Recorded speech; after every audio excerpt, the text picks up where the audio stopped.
Welcome, fellow seekers of the human mind, to a journey through the dark side of psychological experiments, a realm where curiosity dances with the boundaries of ethics and the human psyche becomes a canvas for exploration.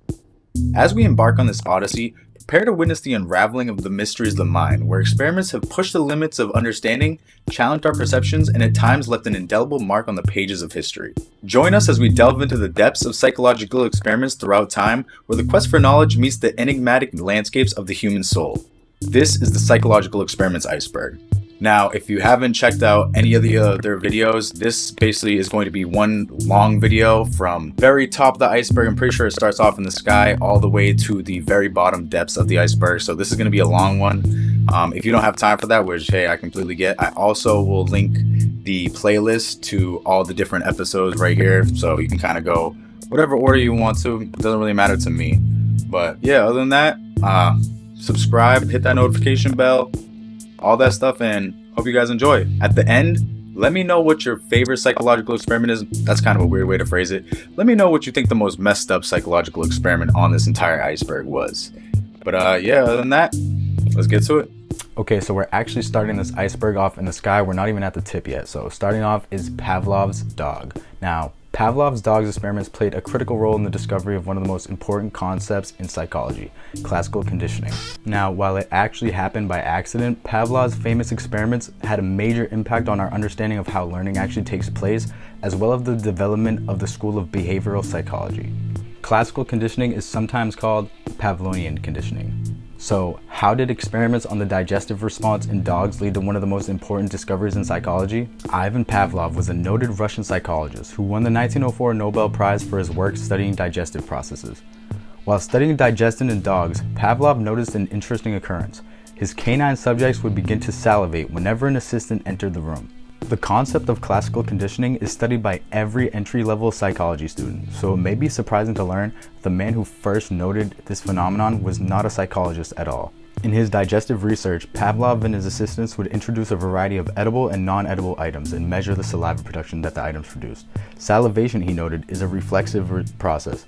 It occurs automatically in response to a specific stimulus and is not under conscious control at all. However, Pavlov noted that the dogs would often begin salivating in the absence of food and smell. He quickly realized that the salivation response was not due to an automatic physiological process. Based on his observations, Pavlov suggested that the salivation was a learned response. Pavlov's dog subjects were responding to the sight of the research assistant's white lab coats, which the animals had come to associate with the presentation of food. So basically, anytime they seen the white lab coats, they thought they were getting food. Unlike the salivary response to the presentation of food, which is an unconditional reflex, salivating to the expectation of food is a conditioned reflex, so that's the complete difference of it. Pavlov then focused investigating exactly how these conditioned responses are learned or acquired. In a series of experiments, he set out to provoke a conditioned response to a previously neutral stimulus. He opted to use food as the unconditioned stimulus, or the stimulus that evokes a response naturally and automatically. The sound of a metronome was chosen to be the neutral stimulus. The dogs would first be exposed to the sound of a ticking metronome, then the food would be immediately presented. After several conditioning trials, Pavlov noted that the dogs began to salivate after hearing the metronome. A stimulus which was neutral and of itself had been superimposed upon the action of the inborn alimentary reflex, Pavlov wrote in his results. So that was his exact words. Pavlov wrote of the results, "We observed that after several repetitions of the combined stimulation, the sounds of the metronome have acquired the property of stimulating salivary secretion. In other words, the previously neutral stimulus, or the metronome, had become what is known as the conditioning stimulus, and then is provoked a conditioned response, or the salivation." Pavlov's discovery of classical conditioning remains one of the most important in psychology's history. In addition to forming the basis of what would become behavioral psychology, the classical conditioning process remains important today for numerous applications, including behavioral modification, mental health treatments, including phobias, anxiety, and panic disorders. So it's still super relevant today, and basically every entry-level psychology major or whatever learns about it. So we're moving on to the next one though. Hey Pavlov, you dog-teasing dick! How's this for positive reinforcement? Up next is Skinner's box. The Skinner box is a chamber that isolates the subject from the external environment and has a behavioral indicator such as a lever or a button, so one or the other. When the animal pushes the button or lever, the box is able to deliver a positive reinforcement of the behavior, such as food, or a punishment, such as a noise, or a token conditioner, such as a light. This is correlated with either the positive reinforcement or punishment. So the real question is, how does it work? The Skinner box is a chamber, often small, that is used to conduct operant conditioning research with animals. Within this chamber, there is usually a lever or a key that an individual animal can operate to obtain food or a water source within the chamber as a reinforcer. The chamber is connected to an electronic equipment that records the animal's lever pressing or key pecking, allowing for the precise quantification of the behavior. Before the works of Skinner, who is the namesake of the Skinner box, instrumental learning was typically studied using a maze or a puzzle box. Now, learning in these settings is well suited to examining discrete trials or episodes of behavior instead of continuous streams of behavior. Meanwhile, the Skinner box was designed as an experimental environment better suited to examine the more natural flow of behavior in animals. Modified versions of the operant conditioning chamber or Skinner box are still widely used in research settings today. Skinner developed his theory of operant conditioning by identifying 4 different types of punishment or reward. To test the effect of these outcomes, he constructed a device called the Skinner box, a cage which a rat could be placed with a small lever which the rat would already be trained to press, a chute which would release pellets of food, and a floor which could be electrified. For example, a hungry rat was placed in a cage. Every time he activated the lever, a food pellet fell in the food dispenser, which is a positive reinforcement. The rats quickly learned to go straight to the lever after a few times of being put inside the box. This suggests that positive reinforcement increases the likelihood of behavior being repeated. In a different experiment, a rat was placed in a cage in which they were subjected to an uncomfortable electrical current. As he moved around the cage, the rat hit the lever. This immediately switched off the electrical current, which is a negative reinforcement. The rats quickly learned to go straight to the lever after a few times of being put in the box. Now, this suggests that negative reinforcement increases the likelihood of the behavior also being repeated, so both do the same exact thing. Now, the device allowed Skinner to deliver each of his 4 potential outcomes, which are positive reinforcement, a direct reward for performing a certain behavior. For instance, the rat could be rewarded with a pellet of food for pushing the lever. A positive punishment, a direct negative outcome following a particular behavior. Once the rat had been taught to press the lever, for instance, Skinner trained it to cease this behavior by electrocuting the floor each time the lever was pressed. Negative reinforcement, the removal of an unpleasant situation when a particular behavior is performed, thus producing a sense of relief. For instance, a mild electric current being passed through the floor was removed when the desired behavior was performed. And finally, negative punishment involves taking away a reward or removing a pleasant situation. In the Skinner box, for instance, the rat can be trained to stop pressing the lever by releasing food pellets at regular intervals and then withholding them whenever the lever was actually pressed. Now, the application of operant and classical conditioning and the corresponding idea of the Skinner box in commercial settings is widespread, particularly with regard to advertising and to video games. Advertisers use a number of techniques based on operant conditioning to influence consumer behavior, such as variable ratio reinforcement schedule, the so-called slot machine effect, gambling meta, whatever you want to call it, which encourages viewers to keep watching a particular channel in the hopes of seeing a desirable outcome, or loot boxes, loot crates, whatever else. You know the deal. Now, one famous myth surrounding the Skinner family is that the Skinner's daughter, Deborah Skinner, was actually raised in a Skinner box. What the hell? Crazy, right? Now, according to this rumor, Deborah Skinner had become mentally ill, sued her father, and committed suicide as a result of her experience. These rumors persisted until she publicly denied the stories in 2004. Crazy, they literally thought this lady grew up in one of these trained conditioning boxes. Good thing she actually came out and let people know that this was not true, because if not, I'm sure the internet would have believed this thing forever. But we moving on to the next one. Up next are the Sally Ann experiments. For decades, developmental psychologists have been fascinated with the question of how children develop theory of mind. In other words, how we come to understand that other people can have different types of thoughts, beliefs, and knowledge different to ourselves. A key milestone in this journey involves developing a notion of false belief. Sometimes the things that people believe about the world are very different from the reality of the situation, and this will have important consequences for how people actually act. But how do you measure something so seemingly esoteric? Beginning in 1983, a series of studies used fictional scenarios to try and assess at what age children start to get a grasp of the existence of false beliefs. Perhaps the most influential of these experiments is known as the Sally Ann task, developed by Simon Baron Cohen, Alan Leslie, and Uta Frith. In the experiment, children were presented with 2 dolls, Sally, who has a basket, and Ann, who has a box. Sally puts a marble in her basket and leaves the room, while Sally is away and takes the marble from the basket and hides it in her box. Finally, Sally returns to the room and the child is asked 3 questions. Where will Sally look for her marble? The belief question. Where is the marble really? The reality question. Where was the marble at the beginning? The memory question. The critical question is the belief question. If the children answer this by pointing to the basket, then they have shown an appreciation of what Sally's understanding of the world doesn't reflect the actual states of affairs. If they instead point to the box, they then fail the task, arguably because they haven't taken into account that they possess knowledge that Sally doesn't have access to. Retard. The findings were comparable for the typically developing children and those with Down syndrome. In both groups, around 85% of participants correctly answered the belief question. Now, for the children with autism, the pass rate was much lower at 20%. For the 80% that failed the task, they consistently pointed to the actual location of the marble. More broadly, other studies have shown that 4-year-olds tend to get the idea that Sally will look in the basket, whereas 3-year-olds instead point to the box. So that 1 year really makes a difference. At this early age then, children seem to show a difficulty in understanding that other people might have different levels of knowledge to them, and that will therefore behave differently to them in the same exact situation. Since its publication in 1985, the Sally Ann study has spawned a huge research literature looking at how theory of mind develops in different populations at different stages. And that was all I could really find for that one. If you have anything else on that one, let me know below, but I think I pretty much covered that one fully. So moving on to the next one.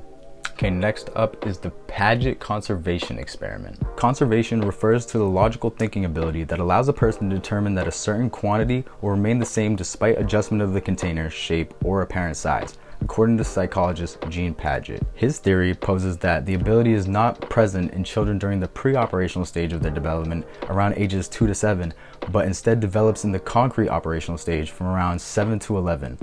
Conservation tasks test the child's ability to see that some properties are conserved or invariant after an object undergoes physical transformation. The following tasks also explain the different types of conservation. Piaget proposed that children's inability to conserve is due to a weakness in the way that children think during the pre-operational stages, or like I said, around 2 to 7. The following tasks also explain the different types of conservation. Piaget proposed that children's inability to conserve is due to a weakness in the way that children think during the pre-operational stages. This stage of cognitive development is characterized by children focusing on a single salient dimension of height or length, while ignoring other important attributes of the object. Piaget's other famous task to test for the conservation of liquid involves showing a child 2 beakers, A1 and A2, which are identical and which the child agrees contains the same amount of colored liquid. The liquid from beaker A1 is poured into a taller, thinner glass, B1. The child is then asked whether there is still the same amount of liquid in each of the new glasses, B1 and B2, as was in beakers A1 and A2. A child who cannot conserve would answer no, there is more in the tall, thin glasses, while a child who can conserve would answer yes, there is still the same amount of liquid in both. Now, Piaget also replicated this task with beads in glasses and found again that some children were able to conserve while others were not. The ages at which children were able to complete conservation tasks varies. Individual differences can cause some children to develop the ability earlier or later than others. Also, age can vary across different countries and continents. However, most children are not able to perform the conservation of number task correctly from ages 4 to 5. And most children develop the ability from actual ages 6 to 8. That's when most people end up getting the ability to do this. Conservation of mass and length occurs around age 7, and conservation of weight around age 9. And then finally, the conservation of volume around age 11. Piaget's studies of conservation led him to observe the stages which children pass through when gaining the ability to conserve. In the first stage, children do not yet have the ability to conserve. During the conservation of liquid task, children will respond that a liquid in a tall glass always has more liquid than that of a short glass, because they cannot discern height from the amount. In the second stage, children expand their judgments in the conservation of liquid tasks to also include width as a reason.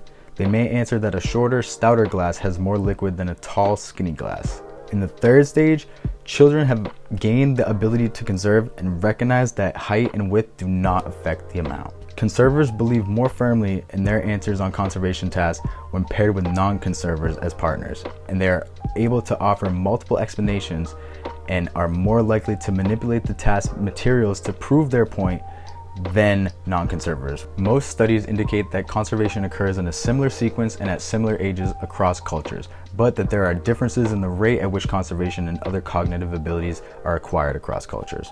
For example, one study examining US and Zambian female adolescents found no difference in their ability to answer questions indicating the ability to conserve and conservation of weight and mass tests. Another study looked at children from many countries including Australia, Netherlands, England, New Zealand, Poland, and Uganda and tested for the ages at which conservation appeared. They found that the rate at which children acquired conservation varied slightly in different countries, but that the age trends for when conservation develops are similar across borders despite cultural upbringings. Now, research has also examined whether non-human primates are able to conserve. Chimpanzees are able to make judgments on whether two quantities of liquid are the same or different, and they are able to conserve correctly when liquids are transformed based on inferences. They are also able to correctly conserve for solid quantities, but they are not able to demonstrate conservation of number. And also, orangutans are able to differentiate between the same and different quantities of liquid, but they are only able to pseudo-conserve in manner of similar to children in the second stage of conservation development, and ultimately fail to demonstrate complete conservation of liquids. So we're moving on to the next one. That was a whole bunch of information. So quick question. Do you think you're a sheep? Do you follow what people just say blindly, or do you just follow whatever you like to do? You know what I mean? If you think something is wrong, are you gonna go against the group, or are you just gonna do whatever they say? Because I want to fit in. That is the exact premise of this next entry, the Asch-Conformity Experiments. The Asch-Conformity Experiments were a series of psychological experiments conducted by Solomon Asch in the 1950s. The experiments revealed the degree to which a person's own opinions are influenced by those of a group. Asch found that people were willing to ignore reality and give an incorrect answer in order to conform to the rest of the group. Pretty interesting stuff. Most people believe that they are nonconformist enough to stand up to a group when they know that they are right, but conformist enough to blend in with the rest of their peers. Imagine yourself in this situation.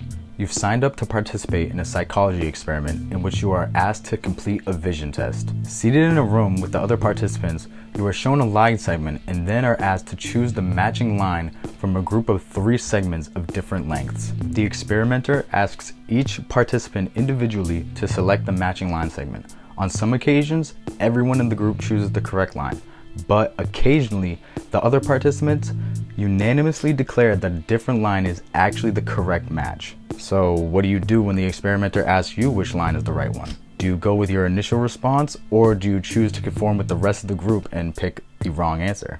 Asch's experiments involved having people who were in on the experiment pretending to be regular participants along with those who were actual unaware subjects of the study. Those that were in on the experiment would behave in certain ways to see if their actions had an influence on the actual experiment participants. All told, a total of 50 students were part of Asch's experimental condition. There were 18 different trials in the experimental condition, and the conformists gave incorrect responses in 12 of them, which Asch referred to as the critical trials. The purpose of these critical trials was to see if the participants would change their answer in order to conform to how the others in the group responded. The study also included 37 participants in a control condition in order to ensure that the average person could accurately gauge the length of the lines. The control group was asked to individually write down the correct math. According to these results, participants were very accurate in their line judgments, choosing the correct answer 99% of the time. And nearly 75% of the participants in the conformity experiments went along with the rest of the group at least one time. The experiments also looked at the effect that the number of people present in the group had on conformity. When just one conformist was present, there was virtually no impact on participants' answer. The presence of 2 conformists had only a tiny effect, and the level of conformity seen at 3 or more conformists was far more significant. Asch also found that having one of the conformists give the correct answer while the rest of the conformists gave the incorrect answer dramatically lowered conformity. In this situation, just 5 to 10% of participants conformed to the rest of the group, depending on how often the ally answered correctly. Later studies have also supported this finding, suggesting that having social support is an important tool in combating conformity. At the conclusion of the Asch experiments, participants were asked why they had gone along with the rest of the group. In most cases, the students stated that while they knew the rest of the group was wrong, They did not want to risk facing ridicule. A few of the participants suggested that they had actually believed that the other members of the group were correct in their answers. Asch went on to conduct further experiments in order to determine which factors influence how and when people conform. He found that conformity tends to increase when more people are present. However, there is little change once the group size goes beyond 4 or 5 people. Conformity also increases when the task becomes more difficult. In the face of uncertainty, people turn to others for information on how to respond. Conformity also increases when other members of the group are of higher social status. When people view the others in the group as more powerful, influential, or knowledgeable than themselves, they're more likely to go along with what the group has to say. Conformity tends to decrease, however, when people are able to respond privately. Research has also shown that conformity decreases if people have support from at least one other individual in the group. Now, one of the major criticisms of Asch's conformity experiments centers on the reasons of why participants chose to conform. According to some critics, individuals may have actually been motivated to avoid conflict rather than an actual desire to conform to the rest of the group. Another criticism is that the result of the experiment in the lab may not generalize to real-world situations. Although, to be honest, I don't know, like, if you're avoiding conflict and you just don't want to speak your mind, like, I get that, but at the end of the day, like, if you know people are wrong, you gotta let them know, like, hey, you're wrong. I don't care how many of you guys are there. Like, if you're just giving out wrong information, you gotta let them know. You gotta stand on that. So, I don't know. I can't relate, but we're moving on to the last one of this tier, the Marshmallow Experiments. In the 1960s, a Stanford professor named Walter Mischel began conducting a series of important psychological studies. During his experiments, Mischel and his team tested hundreds of children, most of them around the ages of 4 and 5 years old, and revealed what is now believed to be one of the most important characteristics for success in health, work, and life in general. The experiment began by bringing each child into a private room, sitting them down in a chair, and placing a marshmallow on the table in front of them. At this point, the researcher offers a deal to the child. The researcher tells the child that he was going to leave the room and that if the child does not eat the marshmallow while he's gone, then he would be rewarded with a second marshmallow when he returns.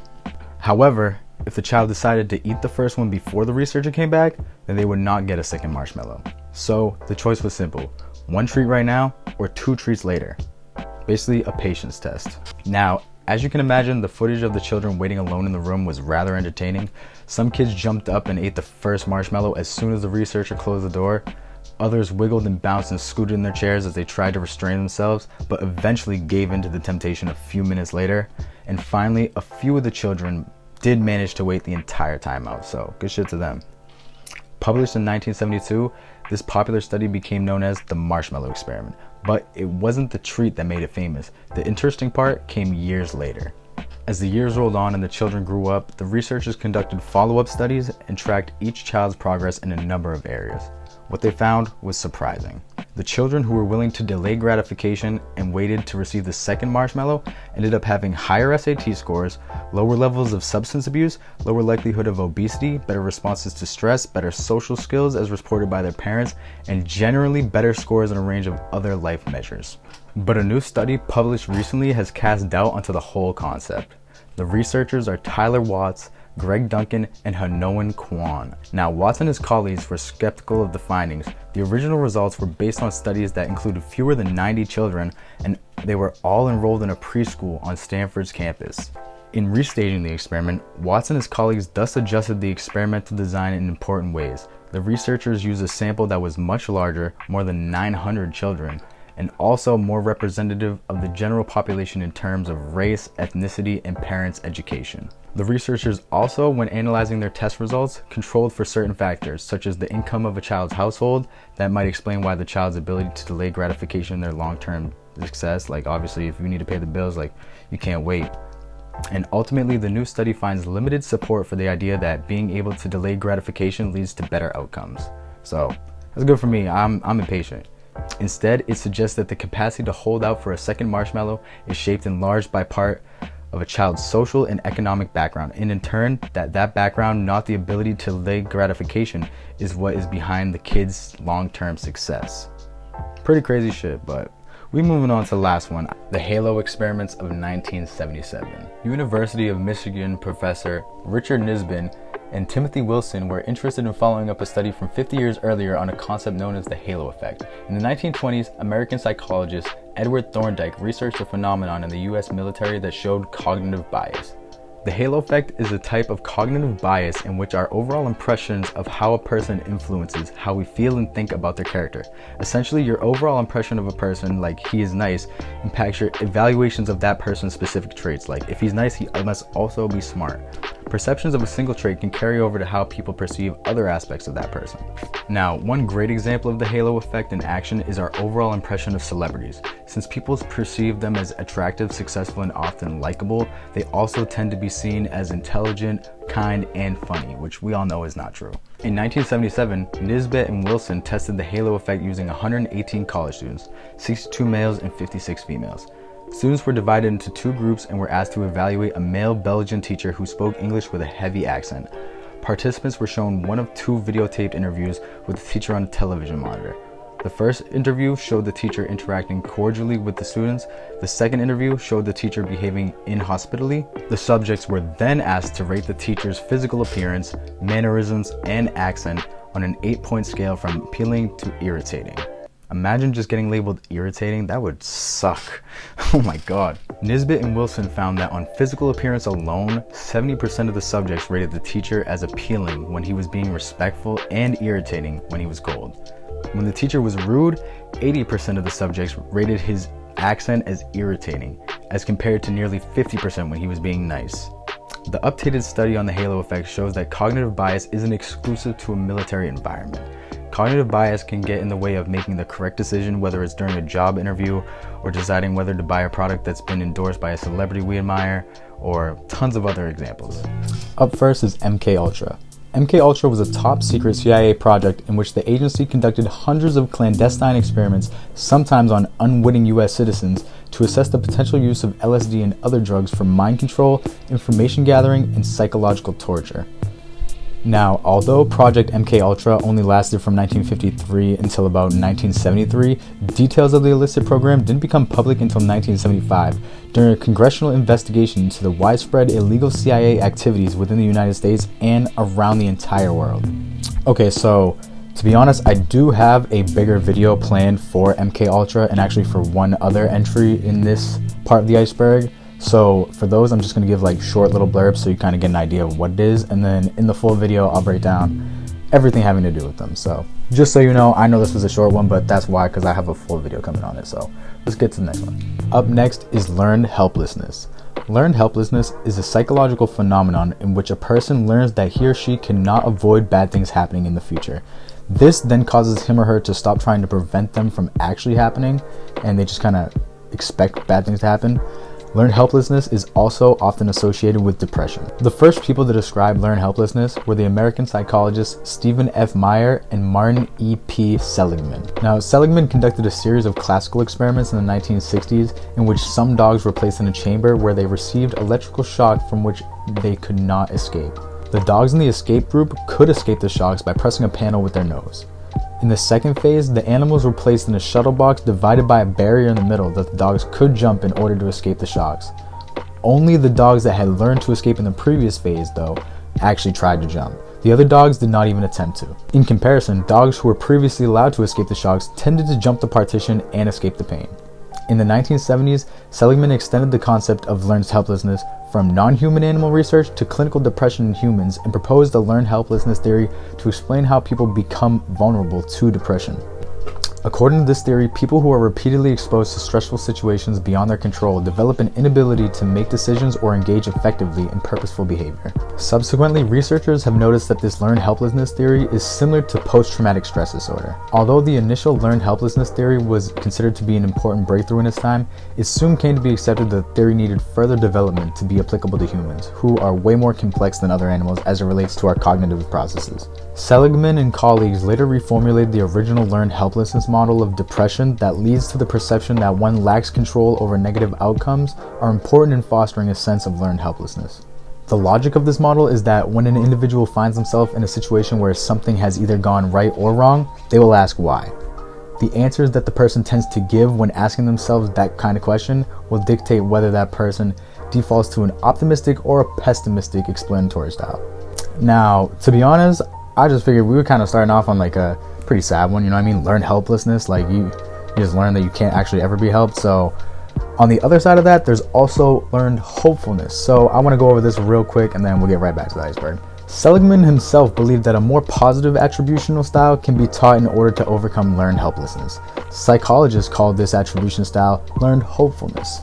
Learned hopefulness suggests that empowering experiences, ones that can provide opportunities to learn skills or develop a sense of control, can help individuals limit the debilitating and learned helplessness effects of barriers in their everyday lives. So in other words, just be optimistic and keep an eye out on the good things that happen to you. You know what I mean? Don't be so focused on the bad shit. But we're moving on to the next one. Up next is the Facebook experiments of 2012.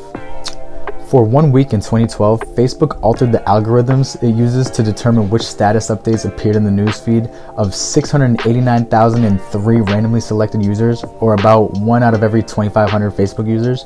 The results of this study were just published in the Proceedings of the National Academy of Sciences, or PNAS. Wow, that's pretty close to penis. That's fucked. As the authors explained, because people's friends frequently produce much more content than one person can view, Facebook ordinarily filters news content feeds via a ranking algorithm that Facebook continually develops and tests in the interest of showing viewers the content that they will find most relevant and most engaging. In this study, the algorithm filtered content based on its emotional content. A post was identified as either positive or negative if it used at least one word identified as positive or negative by a certain software. Some critics of the experiment have characterized it as one in which the researchers intentionally tried to make people sad. With the benefit of hindsight, they claim that the study merely tests the perfectly obvious proposition that reducing the amount of positive content in a user's newsfeed would cause that user to find more negative words and fewer positive words themselves and or to become less happy. But that's not what some prior studies would have predicted. Previous studies both in the US and in Germany had found that the largely positive, often self-promotional content that Facebook tends to feature has made users feel bitter and resentful, a phenomenon that the German researchers memorably call the self-promotional spiral or the envy spiral. Those studies would have predicted that reducing the positive content in a user's feed might actually make the users less sad. And it makes sense that Facebook would want to determine what will make users spend more time on its site rather than close the tab immediately and just move on to a different app or whatever they're going to go to. The study's first author, Adam Kramer of Facebook, confirmed that they did indeed want to investigate the theory that seeing friends' positive content makes users sad. To do so, the researchers conducted 2 experiments with a total of 4 groups of users, about 155,000 in each. In the first experiment, Facebook reduced the positive content of news feeds. Each positive post had between a 10 or 90% chance, based on their user ID, of being omitted from their news feed for that specific viewing. In the second experiment, Facebook reduced the negative content of news feeds in the same exact manner. In both experiments, these treatment conditions were compared with a control condition in which similar portions of posts were randomly filtered out, regardless whether it was negative or positive, doesn't matter. Now, it is important to note that whatever negative content that users were exposed to, they were actually from people that they were following, their own friends. They weren't coming from bots. They weren't made up fake. They were just basically being pushed out to them more frequently than they should have been actually, if that makes sense. So as long as you were writing something that Facebook's bot deemed negative, they were pushing that out to more people. So in the end, Facebook just being big scumbags, basically making people more depressed than they already are being on social media. So I would say that's a scummy move, even if it's only for a week or two, but whatever. Probably ruined at least 155,000 people's day at this point, you know what I mean? Especially if they had 2 groups of this people, so who knows, man. But we're moving on to the next one. Okay, up next is the Stanford prison experiments. Now, this is another entry that I already have a full video ready for. I'm basically just waiting until I drop this one and then I'm gonna put that one out. But I'm gonna give you guys a little blurb so you at least know what the video will be about or what the whole Stanford experiment is, you know what I mean? The Stanford Prison Experiments was a psychological experiment conducted in the summer of 1971. It was a 2-week simulation of a prison environment that examined the effects of situational variables on participants' reactions and behaviors. Stanford University's psychology professor Philip Zimbardo led the research team who administered the study. Participants were recruited from the local community with an ad in the newspaper offering $15 per day to male students who wanted to participate in a psychological study of prison life. Volunteers were chosen after assessments of psychological stability and then randomly assigned to being prisoners or prison guards. Those volunteers selected to be guards were given uniforms specifically to de-individuate them and instructed to prevent prisoners from escaping. The experiment officially started when prisoners were arrested by Rio Palo Alto police. Over the following 5 days, psychological abuse of the prisoners by the guards became increasingly brutal. And basically, you're gonna have to wait for the rest of the video, but that's the main gist of it. Just know it was supposed to be a 2-week experiment. Like I said, 5 days it lasted, so just get ready for that. Okay, up next is Little Albert. Ivan Pavlov showed that classical conditioning applied to animals, but did it also apply to humans? In a famous, though ethically dubious experiment, John Watson and Rosalie Reimer showed that it did. At the outset of the study, Watson and Reimer encountered a 9-month-old baby named Little Albert, a remarkably fearless child scared only by loud noises. After gaining permission from Albert's mother, the researchers decided to test the process of classical conditioning on a human subject by inducing a further phobia into the child. Little Albert was a 9-month-old infant who was tested on his reactions to various neutral stimuli. He was shown a white rat, a rabbit, a monkey, and various masks. Albert, described as on the whole stolid and unemotional, showed no fear of any of these stimuli. However, what did startle him and cause him to become afraid was if a hammer was struck against a steel bar behind his head.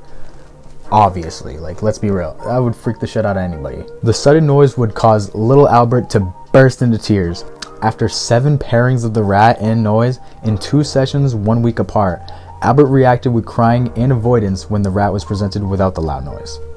So now Little Albert only had to see the rat and he immediately showed every sign of fear. He would cry whether or not the hammer was hit against the steel bar, and he would attempt to crawl away. This fear began to fade as time went on. However, the association could be renewed by repeating the original procedure a few times. Basically, they were just kind of torturing this kid. 5 days later, Watson and Reimer found that Albert developed phobias of objects which shared characteristics with the rat, including the family's dog, a fur coat, some cotton wool, and his father's Christmas mask. This process is known as generalization. The Little Albert experiment demonstrated that classical conditioning could be used to create a phobia. A phobia is an irrational fear that is out of proportion to the danger. In this experiment, a previously unafraid baby was conditioned to become afraid of a rat. It also demonstrates 2 additional concepts, originally outlined by Pavlov. The first being extinction. Although a conditioned association can be incredibly strong initially, it begins to fade if not reinforced until it disappears completely. And the second is generalization. Conditioned associations can often widen beyond the specific stimuli presented. For instance, if a child develops a negative association with one teacher, this association might also be made with other teachers. Over the next few weeks and months, Little Albert was observed, and 10 days after conditioning, his fear of the rat was much less marked. However, even after a full month, it was still evident that the association could be renewed by repeating the original procedure a few more times. And unfortunately, Albert's mother withdrew him from the experiment the day the last tests were made, and Watson and Reimer were unable to conduct further experiments to reverse the conditional response. Okay, so I really wanted to figure out what actually happened to Little Albert, so I did some more research, and this is basically what I found. Little Albert has been identified as Douglas Moretti, the son of a wet nurse named Arvilla Moretti, who lived and worked at the campus at the hospital at the time of the experiment, receiving about $1 for her baby's participation. Little Albert's fate and identity has been a recurring question among psychology scholars, including Appalachian State University psychologist Hall P. Beck, who, with a team of colleagues and students, sought answers. For 7 years, Beck and his associates scoured historical materials, conferred with facial recognition experts, met with relatives of the boy they theorized was Albert. Eventually, the pieces of the puzzle came together. The attributes of Douglas and his mother matched virtually everything that was known about Albert and his mother. Like Albert's mother, Douglas's mother worked at a pediatric hospital on campus called the Harriet Lane Home. Like Albert, Douglas was a white male who left the home in the early 1920s and was born at the same time of year as Albert. What's more, a comparison of a picture of Albert with Douglas's portrait revealed very similar facial similarities. Sadly, the team also discovered that Douglas died at age 6 of acquired hydrocephalus and was unable to determine if Douglas's fear of furry objects persisted after he had left Hopkins. So, RIP to Douglas or Albert, whatever you go by, RIP to you guys. Up next are the Mother Experiments. Harry Harlow was one of the first psychologists to scientifically investigate the nature of human love and affection. Through a series of controversial experiments, Harlow was able to demonstrate the importance of early attachments, affection, and emotional bonds on the course of healthy development. Harlow's experiments were often unethical and shockingly cruel, yet they uncovered fundamental truths that have influenced our understanding of child development. His most famous experiment involved giving young rhesus monkeys a choice between two different mothers. One was made of a soft terry cloth but provided no food. The other was made of wire but provided nourishment from an attached baby bottle. Harlow removed young monkeys from their natural mothers a few hours after birth and left them to be raised by these surrogate mothers. The experiment demonstrated that the baby monkeys spent significantly more time with their cloth mother than their wire mother, even though the wire mother gave them food and the other one provided basically nothing. In other words, the infant monkeys went to the wire mother only for food, but preferred to spend time with their soft, comforting cloth mother when they were not eating. Harlow concluded that affection was the primary force behind the need for closeness. Later research demonstrated that young monkeys would also turn to their cloth surrogate mother for comfort and security. Such work revealed that affectionate bonds were critical for development. Harlow utilized a strange situation technique, similar to the one created by researcher Mary Ainsworth. Young monkeys were allowed to explore a room either in the presence of their surrogate mother or in her absence. Monkeys who were with their cloth mother would use her as a secure base to explore the room. When the surrogate mothers were removed from the room, the effects were dramatic. The young monkeys no longer had this secure base for exploration and would often freeze up, crouch, rock, scream, and cry. Basically just completely freak out. Harlow's experiments offered irrefutable proof that love is vital for normal childhood development. Additional experiments by Harlow revealed that long-term devastation caused by deprivation, leading to profound psychological and emotional distress and even death after a while. Harlow's work, as well as important research by psychologists John Bodley and Mary Ainsworth, helped influence key changes in how orphanages, adoption agencies, social service groups, and child care providers approach the care of children. Now, although Harlow's work led to acclaim and generated a wealth of research on love, affection, and interpersonal relationships, his own personal life was filled with different issues. After the terminal illness of his wife, he became engulfed by alcoholism and depression. Eventually, he became estranged from his own children.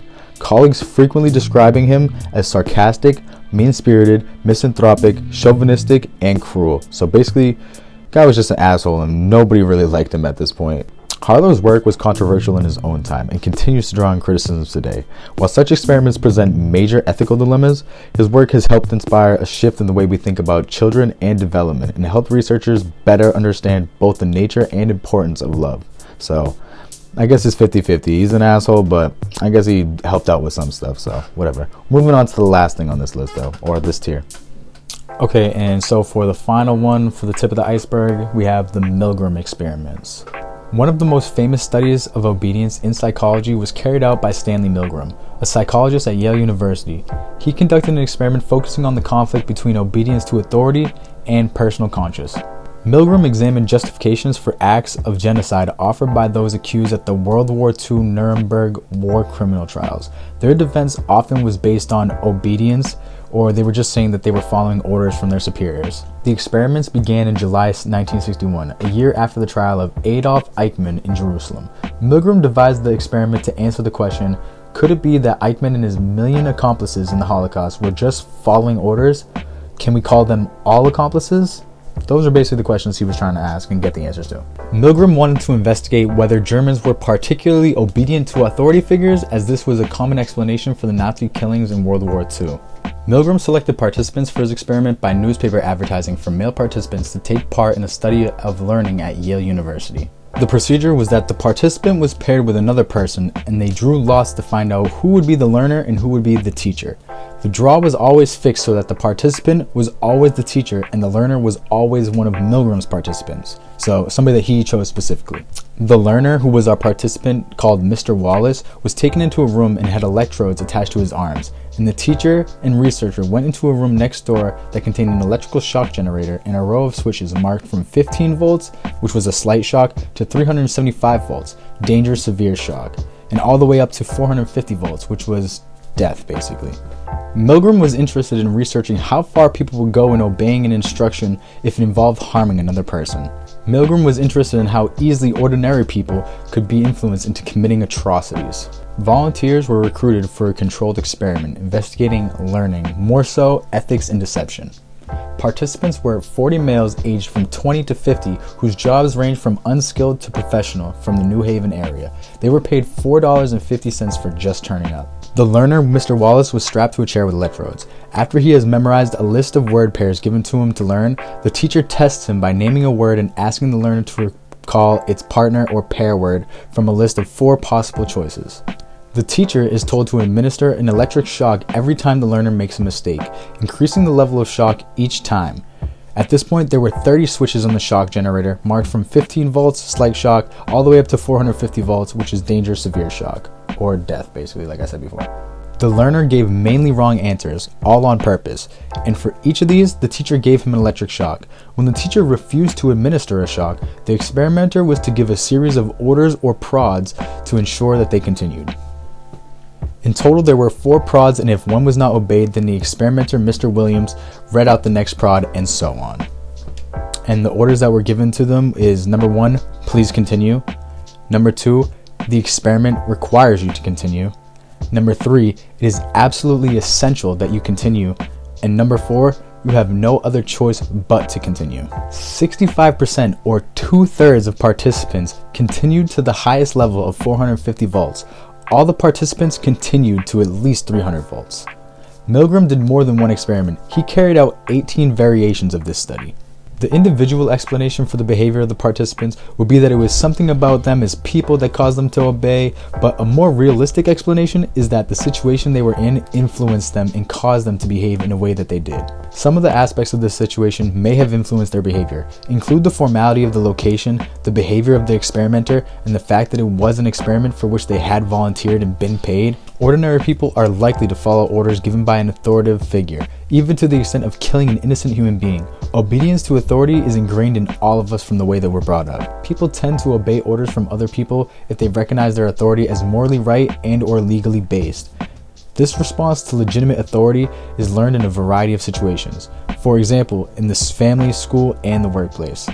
Milgram basically summed it up in the article The Perils of Obedience that he wrote in 1974, where he wrote, "The legal and philosophic aspects of obedience are of enormous import, but they say very little about how most people behave in concrete situations.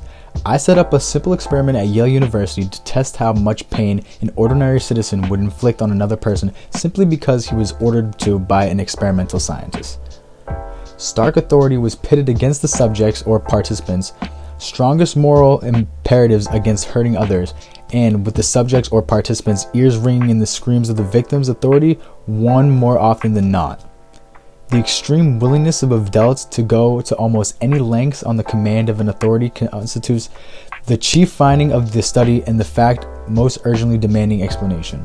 There were also a few ethical issues with this whole experiment, including the deception of the participants and the fact that they actually believed that they were shocking a real person and were unaware that the learner was just an associate of Milgram's. Also, the protection of the participants, since participants were exposed to extremely stressful situations that may have the potential to cause psychological harm.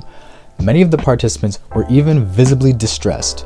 Signs of tension included trembling, sweating, stuttering, laughing nervously, biting lips, and digging fingernails into the palms of their hands. 3 participants had uncontrollable seizures, and many pleaded to be allowed to stop the experiment. Milgram described a businessman that was reduced to a twitching, stuttering wreck. His exact words: Cerletti's Experiments. 80 years ago, a mute man with paranoid schizophrenia exhibiting delusions, hallucinations, and mannerisms was found wandering the streets of Naples. On April 21, 1938, on the first floor of Rome Royal University Clinic for Nervous and Mental Illnesses, he became the first individual to be given what became known as electrical shock therapy, or ECT, with complete resolution of his symptoms. This was a turning point in psychiatric treatment. The psychiatrist who performed the treatment was Ugo Cerletti, assisted by Lucio Bini. Ugo Cerletti trained in psychiatry and neurology at leading European centers before becoming head of the Institute for Neuropsychiatry in Rome in 1935. During a lengthy career, Cerletti distinguished himself with research in many areas. He conducted neuropathological studies on perivascular corpuscles, known as corpuscles of Cerletti, and a special interest in goitres. Ideas about using electricity on the nervous system go back to suggestions from the Greeks 2,000 years ago. Cerletti was interested in the electrical provocation of seizures, which had already been used for about 60 years at this point. So humane! His electrical shock machine, built by his associate Beanie, was originally intended for research on epilepsy. Giving live patients electric shocks could potentially stop their hearts, leading to death. So Cerletti ended up visiting the Rome abattoirs and learned that the animals were first stunned by a current delivered across the temples, thus sparing the heart, so trying to skip the heart altogether. Of the biological therapies in the 1930s, ECT was the most successful and lasting treatment. It had started with the serendipitous misconception that epilepsy and schizophrenia were mutually non-curable and that you just live with it forever. This led to the cortisol therapy of Ladislas Maduna, preceded by prefrontal leucotomy and insulin coma. Some saw coma therapy as a progression from Julius Wagner-Jareg's fever shock treatment, from what was then called general paralysis of the insane. But cortisol, although effective, had unpleasant side effects, including a terrible premonition of death before the seizure. Inducing the convulsion by electricity was cleaner, cheaper, and less cumbersome. Basically, it was just an all-around better way to do this. In his account of the first ECT treatment, Cerletti created a self-exalting myth. There were 3 failed attempts of the patient, each with a higher voltage before getting a seizure. The hapless patient shouted, "Another time is murderous," before having his fit. It took a fortnight before Cerletti publicized his endeavor, suggesting his doubts still remained in his own mind. Basically, they weren't totally convinced that this guy was believing in his own ideas, so why would they? Cerletti believed that the therapeutic effect of ECT was produced by acrogonine during the seizures and did extensive research on animals to isolate the substance, although without success, so basically he never actually got it right. ECT was used to treat schizophrenia, but by the 1940s, physicians realized that it was more effective for affective disorders, and the epilepsy schizophrenia antagonism hypothesis was finally discarded. Thus was born a new treatment in psychiatry that has saved countless lives despite the continuing stigma, myths, and fear regarding its use.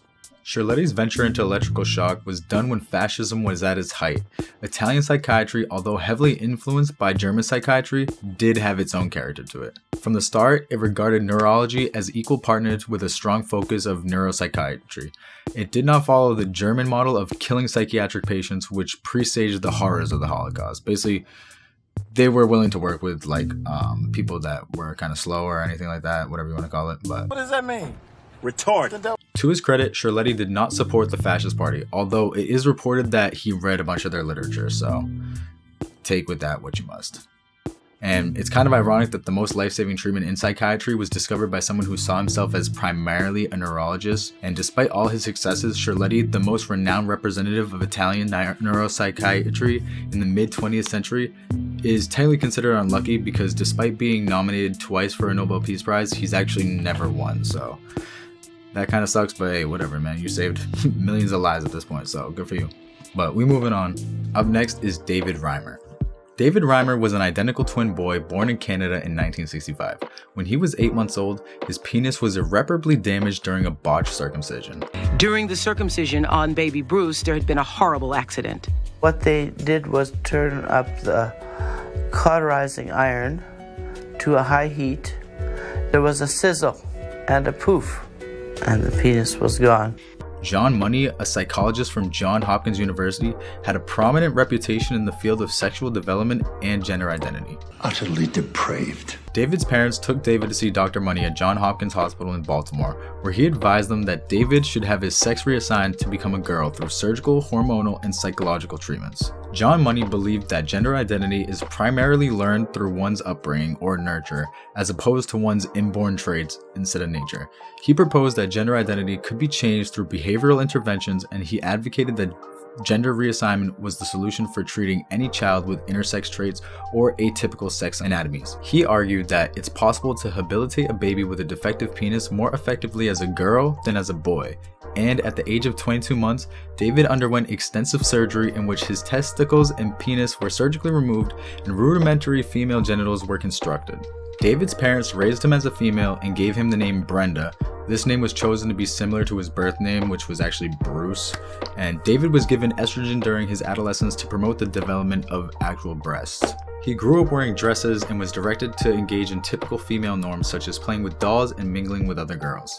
Throughout his childhood, David was never informed that he was biologically male and that he was an experimental subject in a controversial investigation to bolster Money's belief in the theory of gender neutrality, or that nurture, not nature, determines gender identity and sexual orientation. Basically that it's just whatever you're actually surrounded by and whatever ideas are like kind of forced upon you is what he's saying. David's twin brother Brian serves as the ideal control because the brothers had same genetic makeup, but one was raised as a girl and the other as a boy.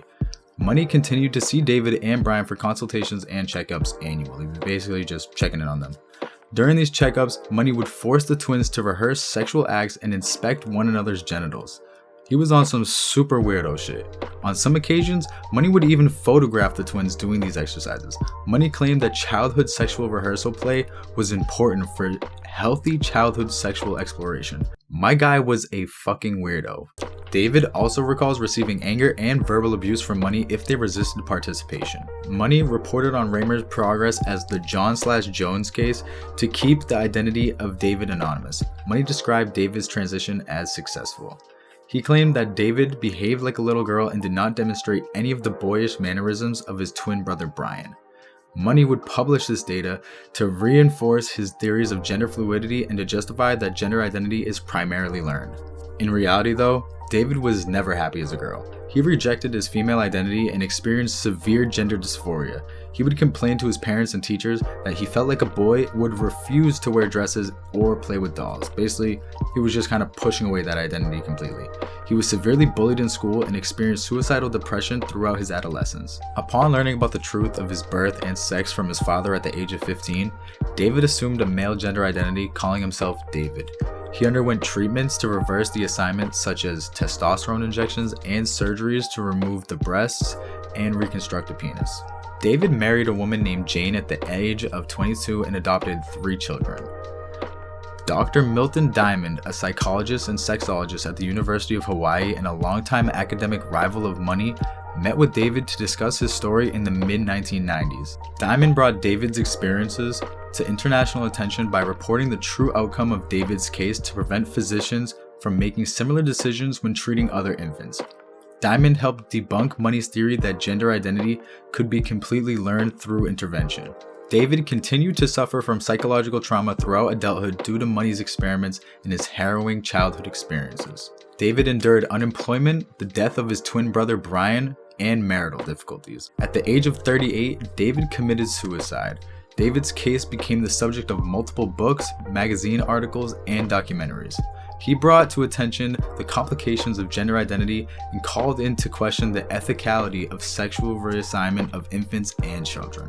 Originally, Money's view of gender malleability dominated the field, as his initial report on David was that the reassignment had been a success. However, this view was disproved once the truth about David actually came to light. His case led to a decline in the number of sex reassignment surgeries for unambiguous XY male infants with a micropenis and brought into question the malleability of gender and sex. Basically, this case brought a bunch of changes and basically decreased physicians from actually giving out this assignment just basically willy-nilly to anybody who wanted it, or if you just had a micropenis. Like, in this day and age, however, the clinical literature is still deeply divided on the best way to manage cases of intersex infants, which I'm sure we all know this is still just a huge topic in general nowadays. We're coming for your children.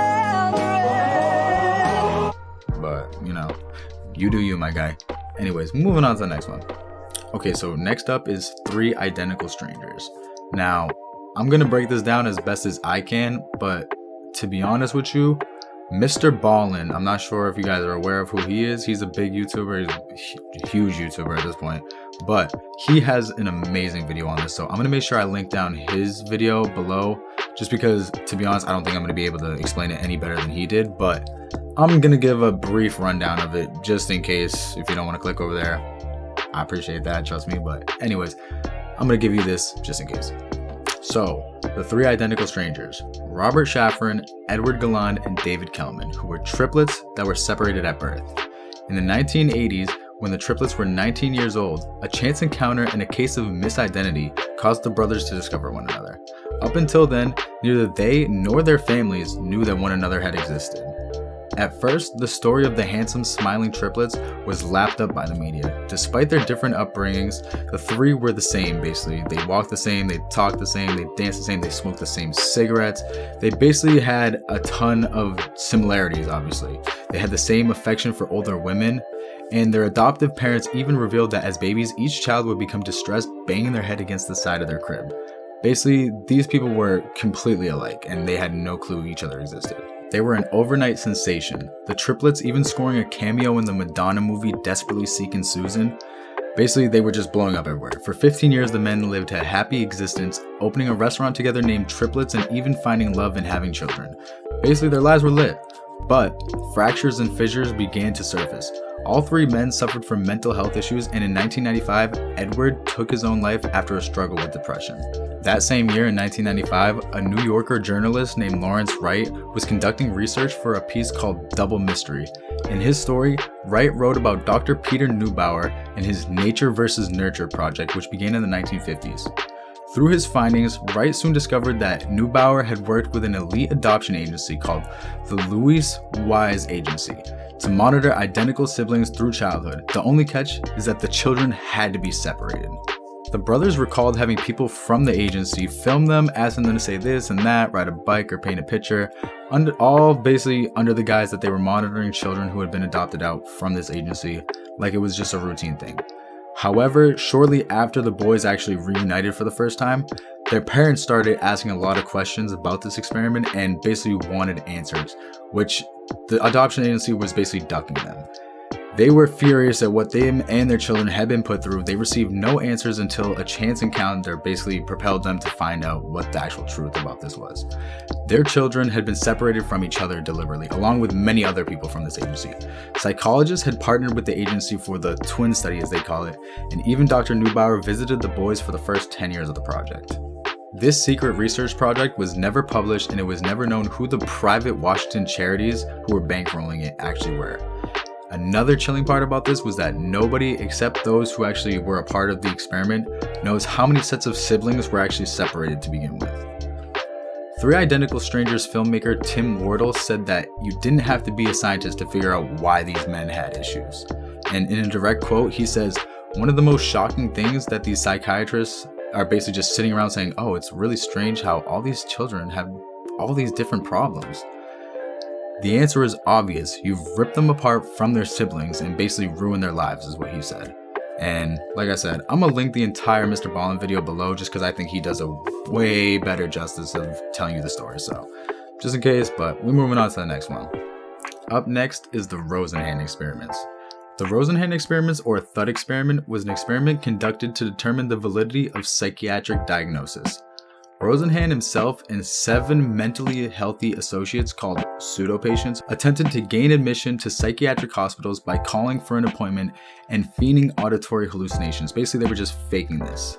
The hospital staff were not informed of the experiment, and basically they were just thinking these were regular patients. The pseudo-patients included a psychology graduate student in his 20s, 3 psychologists, a pediatrician, a psychiatrist, a painter, and a housewife. Basically just a all-around group of random people. None of these people had a history of mental illness. Pseudo-patients used pseudonyms, basically fake names, and those who worked in the mental health field were given false jobs in a different sector to avoid invoking any special treatment or scrutiny. Basically, they wanted this to be as clean as possible, just random people going in and testing this experiment. Apart from giving false names and employment details, further biographical details were truthfully reported. During their initial psychiatric assessment, the pseudo-patients claimed to be hearing voices of the same sex as the patient, which were often unclear, but which seemed to produce the words empty, hollow, or thud, and nothing else. Basically, that's all they were hearing, hence the Thud Experiments. These words were chosen as they vaguely suggest some sort of existential crisis and for the lack of any published literature referencing them as psychotic symptoms. Basically, it's not a guaranteed psychotic symptom, but you definitely got some shit going on with you. No other psychiatric symptoms were claimed. If admitted, the pseudo-patients were instructed to act normally, reporting that they felt fine and no longer heard any more voices. Basically, they just went right back to normal. Hospital records obtained after the experiment indicate that all pseudo-patients were characterized as friendly and cooperative by the staff. All were admitted to 12 psychiatric hospitals all across the United States, including rundown and underfunded public hospitals in rural areas, urban university-run hospitals with excellent reputations, and 1 expensive private hospital. Basically, they had a mix of just different places that they sent these people to. Though presented with identical symptoms, 7 were diagnosed with schizophrenia at public hospitals and 1 with manic depressive psychosis, which is a much more optimistic diagnosis with better clinical outcomes, which came from the private hospital. Their stays ranged from 7 to 52 days and the average was about 19 days. All but 1 were discharged with a diagnosis of schizophrenia in remission, which Rosenhan considered as evidence that mental illness is perceived as an irreversible condition, creating a lifelong stigma rather than a curable illness, which is kind of facts. I mean, when you hear that somebody's mentally ill or something, you expect them to be fighting with that forever, basically, at the end of the day. Like, despite constantly and openly taking extensive notes on the behavior of the staff and other patients, none of the pseudo-patients were identified as imposters by the hospital staff, although many of the other psychiatric patients seemed to be able to correctly identify them as imposters. Basically, they kind of knew that these people were not like the others. In the first 3 hospitalizations, 35 of the total 118 patients expressed the suspicion that the pseudo-patients were sane, with some suggesting that the patients were researchers or journalists investigating the hospital. These people had a spot on. I don't know, they might not even be that crazy. Hospital notes indicated that the staff interpreted much of the pseudo-patient's behavior in terms of mental illness. For example, one nurse labeled the note-taking of one pseudo-patient as a writing behavior and considered it pathological. Basically, they were finding any excuse to write down for these people. The patients' normal biographies were recast in the hospital records along with the lines of what it was expected of schizophrenics by the then dominant theories of its cause. The experiments required the pseudo-patients to get out of the hospital on their own by getting the hospital to release them. Though a lawyer was retained to be on call for emergencies when it became clear that the pseudo-patients would not ever be able to voluntarily leave on short notice, basically that they were going to be stuck in there for a while. And once admitted and diagnosed, the pseudo-patients were not able to obtain their release until they agreed with the psychiatrist that they were mentally ill and began taking antipsychotic medications, which then they flushed down the toilet because obviously they weren't mentally ill at the end of the day. No staff member ever reported that the pseudo-patients were flushing their medication down the toilets. They just clearly never noticed this. And Rosenhan and the other pseudo-patients reported an overwhelming sense of dehumanization, severe invasion of privacy, and boredom while hospitalized. Which kind of makes sense, like, yeah, you're in a hospital. I don't know. Their possessions were sometimes randomly searched, and they were sometimes even observed while using the toilet. They reported that though the staff seemed to be well-meaning, they generally objectified and dehumanized the patients, often discussing the patients at length, basically right in front of their faces, acting like they weren't there, avoiding direct interaction with patients except as strictly necessary to perform their jobs, basically just not treating these people like they were actual people. Some attendants were prone to verbal and physical abuse of patients when other staff were not present.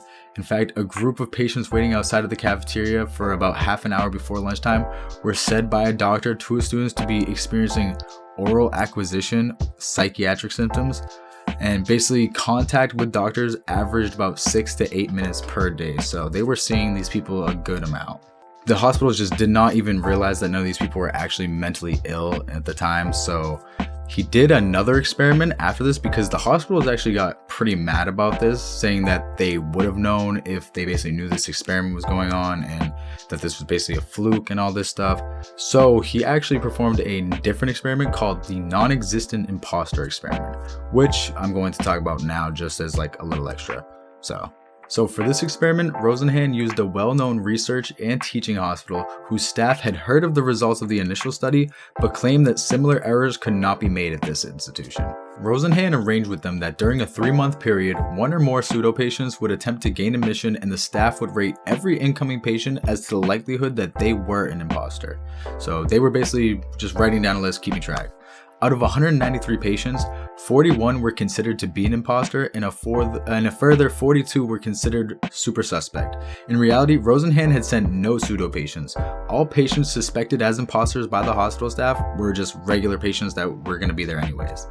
This led to a conclusion that any diagnostic process that lends itself too readily to massive errors of this sort cannot basically be a reliable one. So basically the entire thing was saying, nobody can tell. It's kind of hard to tell if somebody actually is sane or insane. It's almost impossible to actually tell.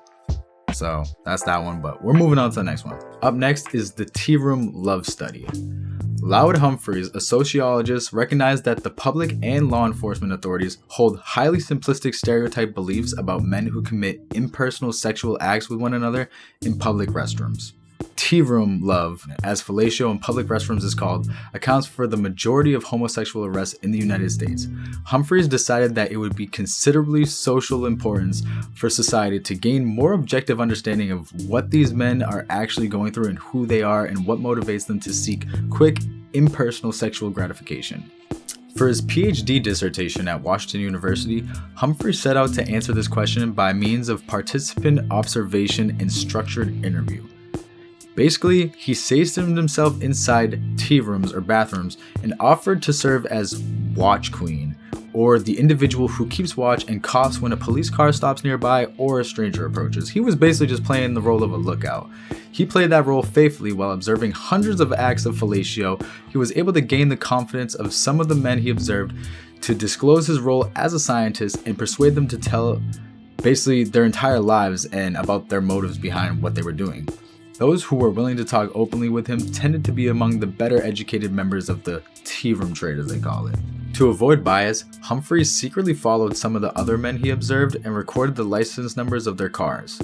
A year later, and carefully disguised, Humphreys appeared at their homes claiming to be a health service interviewer and interviewed them about their marital status, race, job, etc., just basically getting a bunch of information. Humphreys' findings destroyed many stereotypes. 54% of his subjects were married and living with their wives, and superficial analysis would suggest that they were exemplary citizens who had exemplary marriages. Basically, they had great lives. 38% of Humphrey's subjects clearly were neither bisexual nor homosexual at all. They were men whose marriages were marked with tension. Most of the 38% were Catholic, or their wives were, and since the birth of their last child, basically, they just weren't having sex like that, you know what I mean? So they were finding it elsewhere. Their alternative source of sex had to be quick, inexpensive, and impersonal, and it could not entail any kind of involvement that would threaten their already shaky marriage and jeopardize their most important asset, which was their standing as father of their children. Basically, they just didn't want to ruin that image, which is why they were going to men's bathrooms, I guess, but who knows. They only wanted some form of orgasm-producing action that was less lonely than masturbation and less involving than a loving relationship.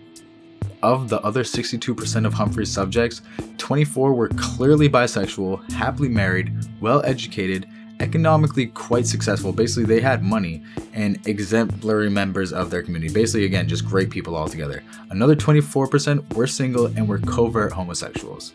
Only 14% of Humphrey's subjects corresponded to society's stereotype of homosexuality. That is, only 14% were members of the gay community and were interested in primarily homosexual relationships, which basically kind of blew his mind because, you know what I mean, the other 80 whatever percent is, you know, everyone else.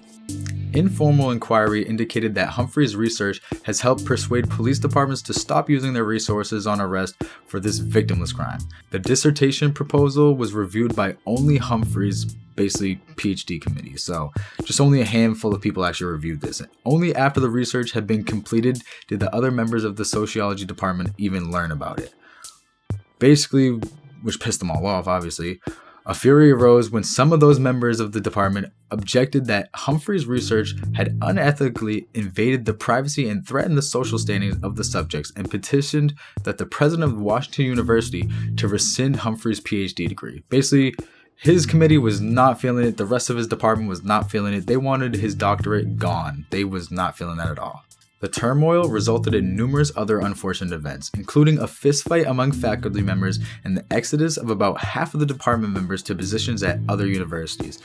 Everybody was trying to get away from this guy at this point. They were not feeling it. They were getting out of here.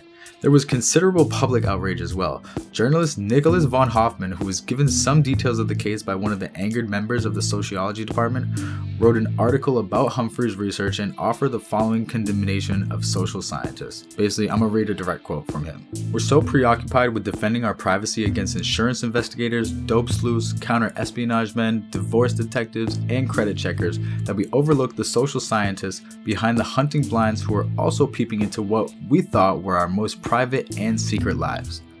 But there they are. studying us, taking notes, getting to know us as indifferent as everybody else, to the feeling that to be a complete human involves having an aspect of ourselves that's unknown to everyone else. And basically that was his quote, and that was his words to this entire study. Alright, and finishing off this tier is Jane Elliott's school class. On the day after Martin Luther King Jr. was murdered in April 1968, Jane Elliott's third graders from the small, all-white town of Riceville, Iowa, came to class confused and upset. They recently had made King their hero of the month, and they couldn't understand why someone would kill him. So Elliott decided to teach her class a daring lesson in the meaning of discrimination. She wanted to show her pupils what discrimination feels like and what it can do to people. Elliott divided her class by eye color, those with blue eyes and those with brown. On the first day, the blue-eyed children were told that they were smarter, nicer, neater, and better than those with brown eyes. Throughout the day, Elliott praised them and allowed them privileges such as taking a longer recess and being the first on the lunch line. In contrast, the brown-eyed children had to wear collars around their necks, and their behavior and performance were criticized and ridiculed by Elliott. On the second day, however, the roles were reversed, and the blue-eyed children were made to feel inferior while the brown-eyed kids were designated as the dominant group. What happened over the course of the unique 2-day exercise astonished both students and teacher. On both days, children who were designated as inferior took on the look and behavior of genuinely inferior students, performing poorly on tests and other work. In contrast, the superior students who had been sweet and tolerant before the exercise, became mean-spirited and seemed to like discriminating against the inferior group. Elliott says, "I watched what had been marvelous, cooperative, wonderful, thoughtful children turn into nasty, vicious, discriminating little third graders in a space of 15 minutes. So that's all it took. She says she realized then that she had created a microcosm of society in a third grade classroom. Elliott repeated the exercise with her new classes in the following year, and the third time in 1970, cameras were present. 14 years later, Frontline's A class divided chronicle a mini reunion of the 1970 third grade class. Basically, they brought back the kids to have a reunion. As young adults, Elliott's former students watch themselves on film and talk about the impact that Elliott's lessons in bigotry has had on their lives and attitudes. Right, we're starting off tier 2 with the bystander effect experiment, also known as Latane and Darley. Now, on March 13, 1964, Kitty Genevieve was murdered in front of her home. She parked her car a number of feet from her apartment when all of a sudden a man named Winston Mosley chased her down and stabbed her in the back twice. Due to the excruciating pain, Kitty screamed for help, and a neighbor responded by shouting at the criminal, "Leave that girl alone," immediately after getting the attention of the criminal. Basically, Winston ended up fleeing the scene and left the girl crawling towards her apartment. Several witnesses reported to have seen Winston flee the scene with his car and then basically return 10 minutes later and stab her again. Okay? Truly messed up person. Now, after this, he also stole money and sexually assaulted Miss Genevieve. A neighbor then phoned the police and an ambulance arrived, but it was too late to help save her. She actually ended up passing. 38 neighbors of Kitty Genevieve were aware about the murder that was taking place, basically during it taking place, and yet all of them chose to do nothing, like an attempt to rescue her, basically. Kind of messed up. They all just kind of sat around and listened and watched and waited. Why were such apathy, indifference, and lack of concern observed from all of the neighbors of Kitty? 2 social psychologists started asking these questions and why the witnesses demonstrated a lack of reaction towards her need for help at all, basically. This ended up coming into the bystander apathy experiment. John Darley and Bibb Latane thought of a social psychology experiment that will let them see through an event similar to what took place during the murder of Kitty Genevieve. First, they recruited university students and told them that they will be participating in a discussion about personal problems. Each participant will be talking to other participants of varying numbers in a discussion group, but each of the participants has separate rooms. Basically, they won't be seeing each other. This conversation will take place over microphones and speakers just so that the participants will basically not be able to physically see each other, just like I just said. And basically, the topic upon which the conversation will revolve around is their college lives. So they're just going to be talking about all their personal problems around college and all this, just so we're on the same page. Each participant will be given 2 minutes to speak during their turn.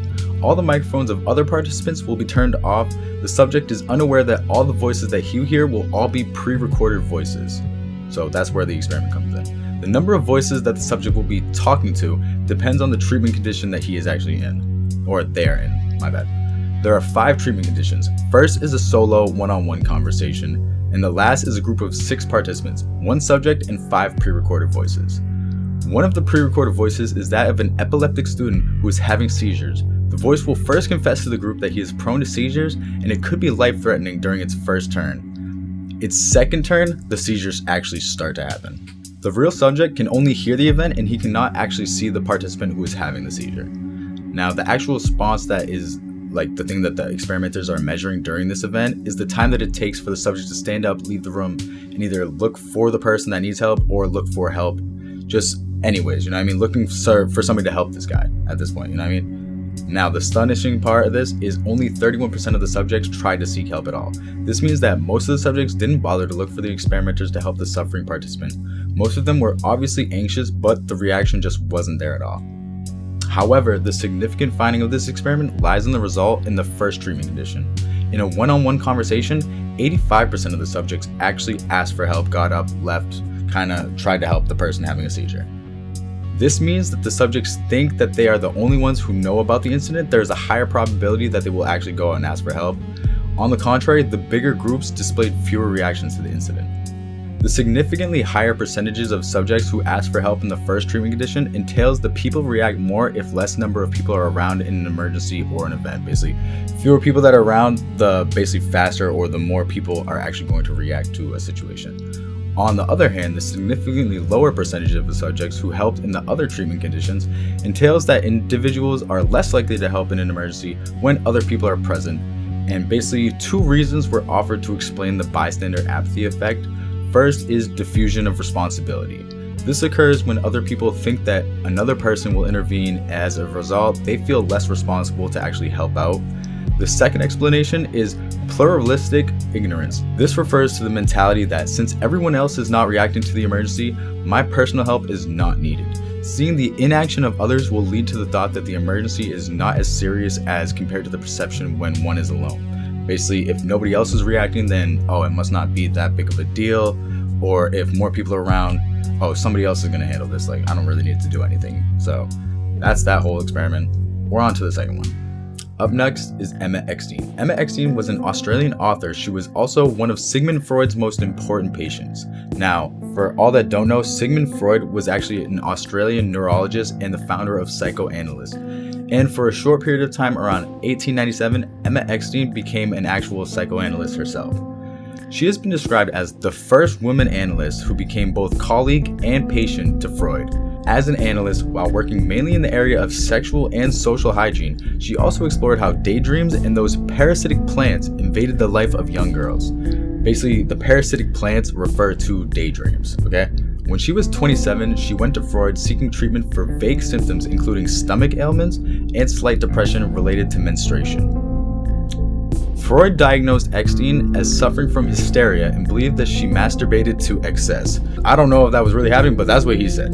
And this was considered dangerous to her mental health. Her treatment lasted something in the region of 3 years and was one of the most protracted and detailed of Freud's early cases. Freud was at the time under the influence of his friend and collaborator Wilhelm Fliess, an ear, nose, and throat specialist. Fliess, whom Freud had called the Kepler of biology, had developed theories today considered pseudoscientific, including the belief that sexual problems were linked to the nose by a supposed nasal-genital connection. I don't know, he was on some weird stuff, dude. I can't even lie to you. Fliess had been treating nasal reflex neurosis by cauterizing the inside of the nose under local anesthesia. Fliess conjectured that if temporary cauterization was useful, surgery would yield more permanent results. He began operating on the noses of patients diagnosed with the disorder, including Eckstein and Sigmund Freud himself. So he was operating on everybody, basically. Anybody whose nose he cauterized, he was trying to get up in your nose. So super weird guy. His surgery proved disastrous, resulting in profuse recurrent nasal bleeding. Fliess had also left a half-meter gash in Eckstein's nasal cavity, the subsequent removal of which had left her permanently disfigured. Though aware of Fliess's culpability, Freud fled from the remedial surgery in horror. He could only bring himself to delicately send correspondence to Fliess the nature of his disastrous role, and in subsequent letters maintained a tactful silence on the matter, or else returned to the face-saving topic of Eckstein's hysteria. Basically, Sigmund Freud was not trying to get caught up in this whole situation at all, even though he was basically the one that was bringing up Eckstein at this time. She was working with him, and basically he kind of brought her to Fliess, and basically he fucked up her face. he basically wasn't trying to take no blame. So he was basically just silent on the whole matter and was basically super delicate in everything he was talking about when he was corresponding with Wilhelm about this. Or was just simply blaming it on Emma Eckstein's hysteria like he was trying to blame everything before. Freud ultimately reasserted his full confidence in Fliess's competence, making Emma responsible for the catastrophe by concluding that her post-operative hemorrhages were wish bleedings, caused by her hysterical longing for the affection of others. I hope he's not just thinking like this is like she's horny so she's bleeding, or she's wishing that these bleed. Like dude, these people messed her up for life, like permanently disfigured her and then blamed it on her. Like, that is so messed up. Emma, I am sorry you had to deal with that, cuz like that sucks. But I gotta move on to the next thing because that is just too sad. Up next is the Good Samaritan Experiment. In 1973, social psychologists John Darley and Daniel Batson wanted to know why people help in some situations and not others. They decided to study one allegedly charitable group, seminary students training to become priests. Basically people, in church schools or whatever, seminary schools I guess is what they call it. My bad, I'm not really religious. But people that are studying to become priests, or who are supposed to be, really charitable, nice people. The researchers asked each of the 67 seminary students to deliver a sermon on the parable of the Good Samaritan, a Bible story about helping strangers in need. The researchers then randomly assigned the students to one of two conditions. In the hurried condition, a research assistant concluded the sermon instructions with, "Oh, you're late, they were expecting you a few minutes ago. We'd better get moving." In the unhurried condition, the research assistant ended the instructions with, "It'll be a few minutes before they're ready for you, but you might as well head on over." Hence, basically, kind of not giving it too much pressure. Each student walked alone to the building where he would deliver the sermon. On the way, the student encountered a man slumped in the doorway with his eyes closed, coughing and moaning, clearly in distress. From afar, researchers watched. Would the seminary students stop to help the stranger in need, or would they just walk on by? They ended up finding out that only 10% of seminary students in their hurried conditions stopped to help the man. They were all just too busy in a rush. In comparison, 63% of the participants in an unhurried condition stopped. In other words, being in a hurry can lead to even a seminary student with the Good Samaritan on the mind to ignore the person in distress. How funny is that? Ironic, I guess. They're about to go deliver a sermon about helping people who need help, and they just are kind of walking right on by this guy that needs their help. Like, I don't know. To me, that's funny. That's just like irony at its core. They explained that when pressed for time, people must choose between helping and meeting other goals. But when people are not hurried, they can pursue multiple goals in order of importance. In addition, people with time to spare can broaden their attention and notice more details about their environments. And basically, people in a hurry just don't give a fuck about any of that. They're just in a rush and they're worried about whatever they're worried about. So, kind of goes to show you, but anybody in a hurry is not really going to try to help you. Only 10% of these people who were going to deliver a speech about helping people decided to help, So, food for thought.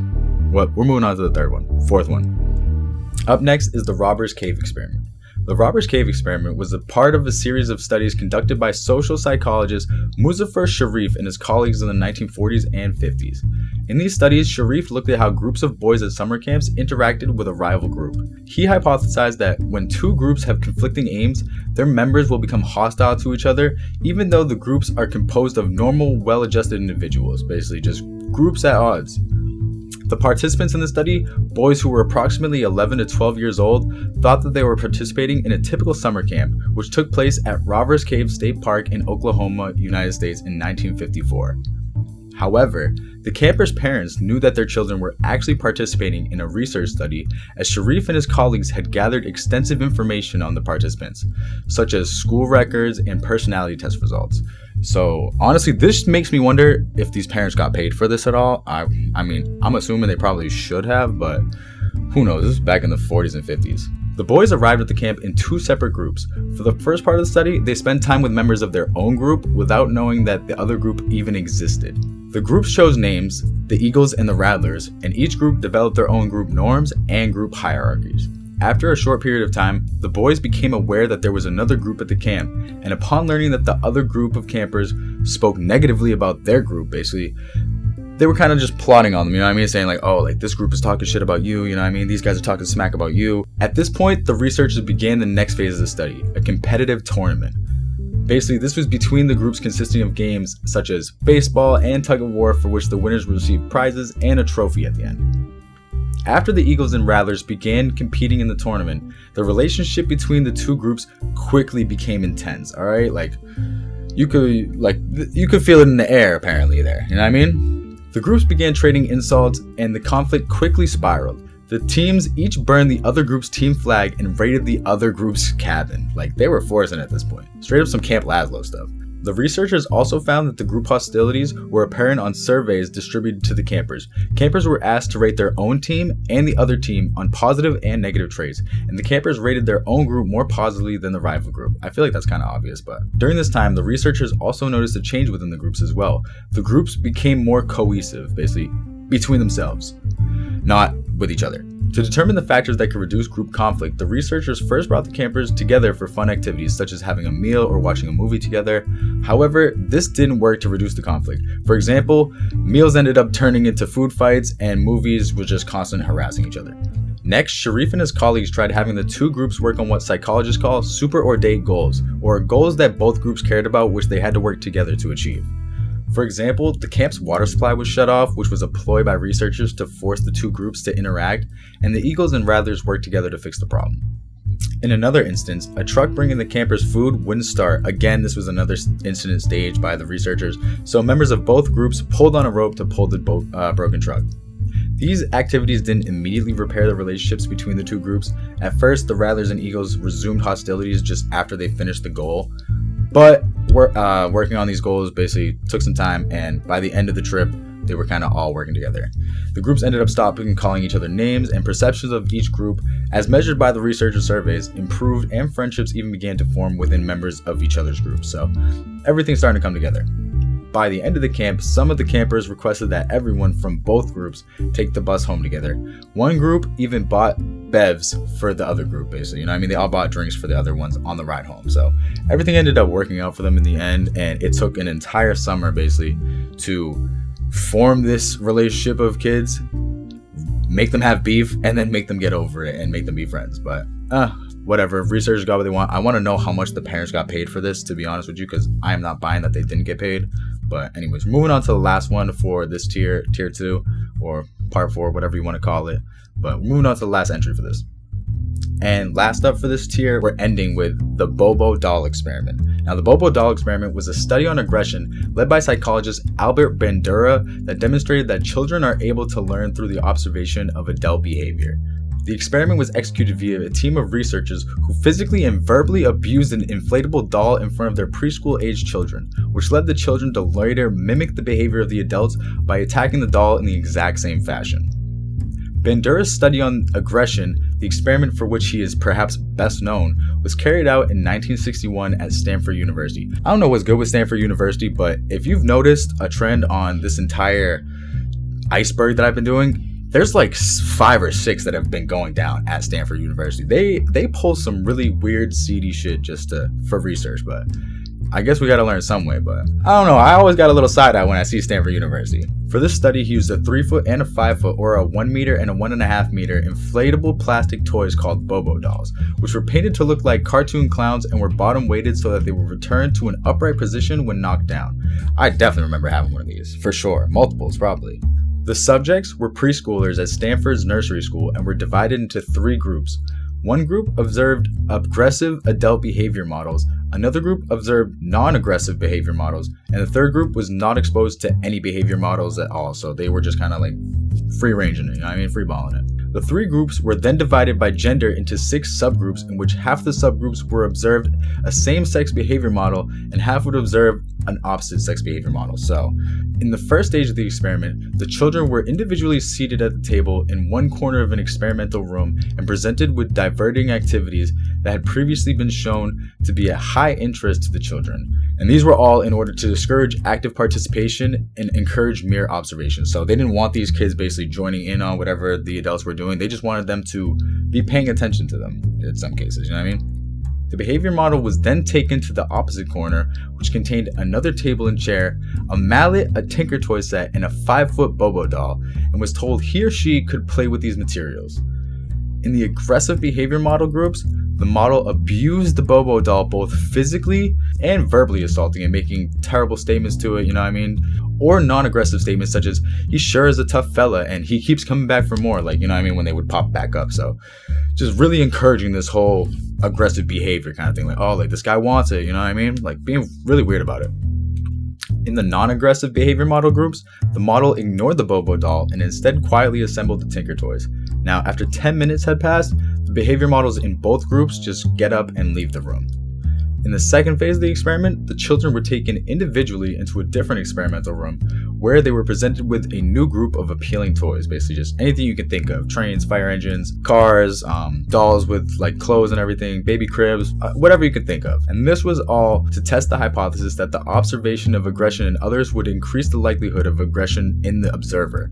The children were subjected to aggression arousal in the form of being told 2 minutes they could no longer play with the toys. So basically they were trying to piss these kids off by saying, after 2 minutes, you can no longer play with the toys, so you only get these 2 minutes, so enjoy it, you know what I mean? The children were then told that they could, however, play with the toys in another room, where they were presented with various toys that were considered both aggressive, which were basically the 3-foot Bobo doll, a mallet, and dart guns, and non-aggressive, which were crayons, paper, farm animals, tea set, just a bunch of random stuff.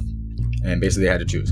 In the final stage of the experiment, the children's behavior was observed over the course of 20 minutes and rated according to the degree of physically and verbally aggressive behaviors they modeled, the results of which yielded significantly higher scores for children in the aggressive behavior models group compared with those in the non-aggressive behavior models and control groups. So basically, obviously, the kids that were witnessing the aggression are more aggressive and were more physically and verbally aggressive. Subsequent experiments in which children were exposed to such violence on videotape yielded similar results, with nearly 90% of the children in the aggressive behavior groups later modeling the adult's behavior by attacking the doll in the same fashion, and 40% of those children exhibiting the same exact behavior over 8 months. Alright, so after 8 months of seeing the videotape, these kids were still aggressive, so it's literally a learned trait at that point.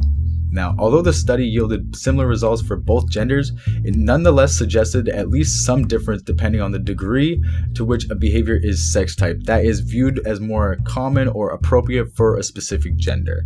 For example, the data suggests that males are somewhat more prone to imitate physical aggression, which is a highly masculine type behavior, than females are. With male subjects reproducing more physical aggression than female subjects, there were, however, no differences in the imitation of verbal aggression, which is less sex type.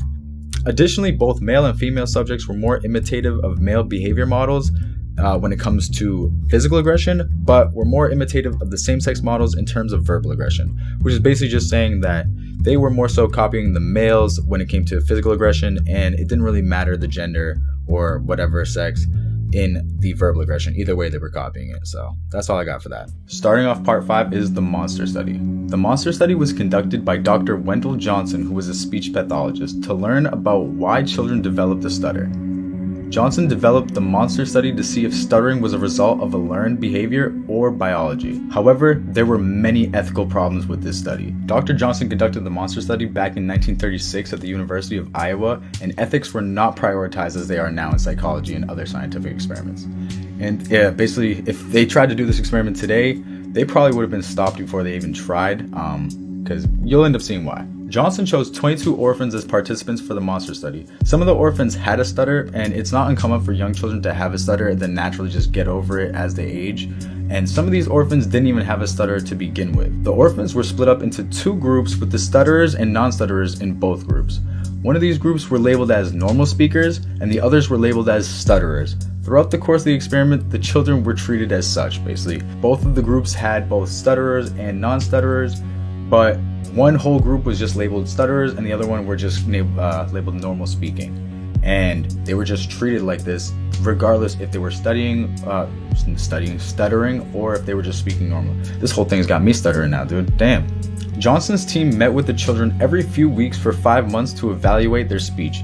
Children in the normal group were praised for their ability to speak well, even if they were actually stuttering. Dude, oh my god, this is bad. Or if they had problems speaking. So either way, even if they were stuttering like I'm doing in this video, or if they just had problems speaking, they were still praised as long as they were in the normal speaking group. While children in the stuttering group were told that they spoke poorly.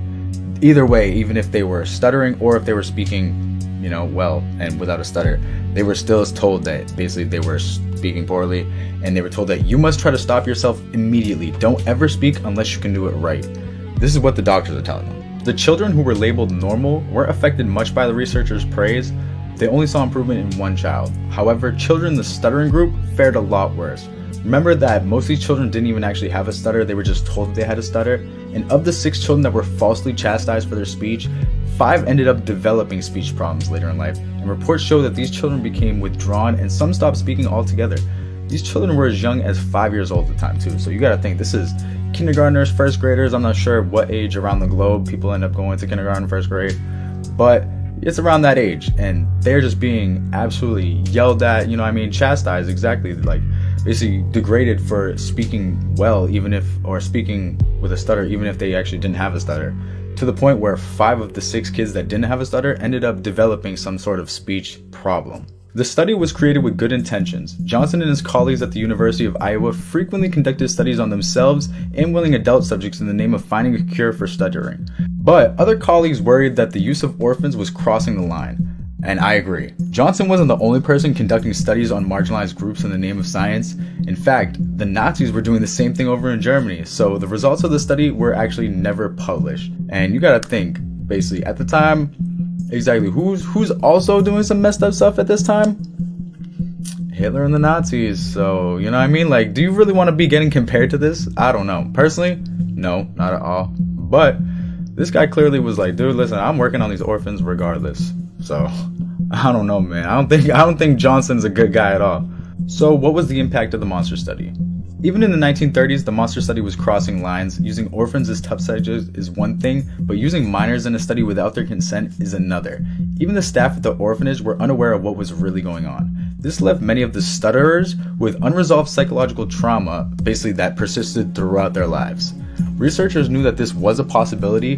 One member of Johnson's team wrote that, "I believe that in time they will recover, but we certainly made a definite impression on them." And man, they were not wrong. Like, they literally messed these kids up for life. You took people that were speaking well at 4 and 5, first grade, and completely messed them up to the point where they didn't even feel like they wanted to speak at all. I don't know, dude. I would consider that ruining them at this point. That probably took years and years to ever get over, if they ever did. So who knows? The sad part was that she was right. The students' schoolwork suffered, and one ran away from the orphanage 2 years later. Later, she said that the study ruined her life, like I was just saying.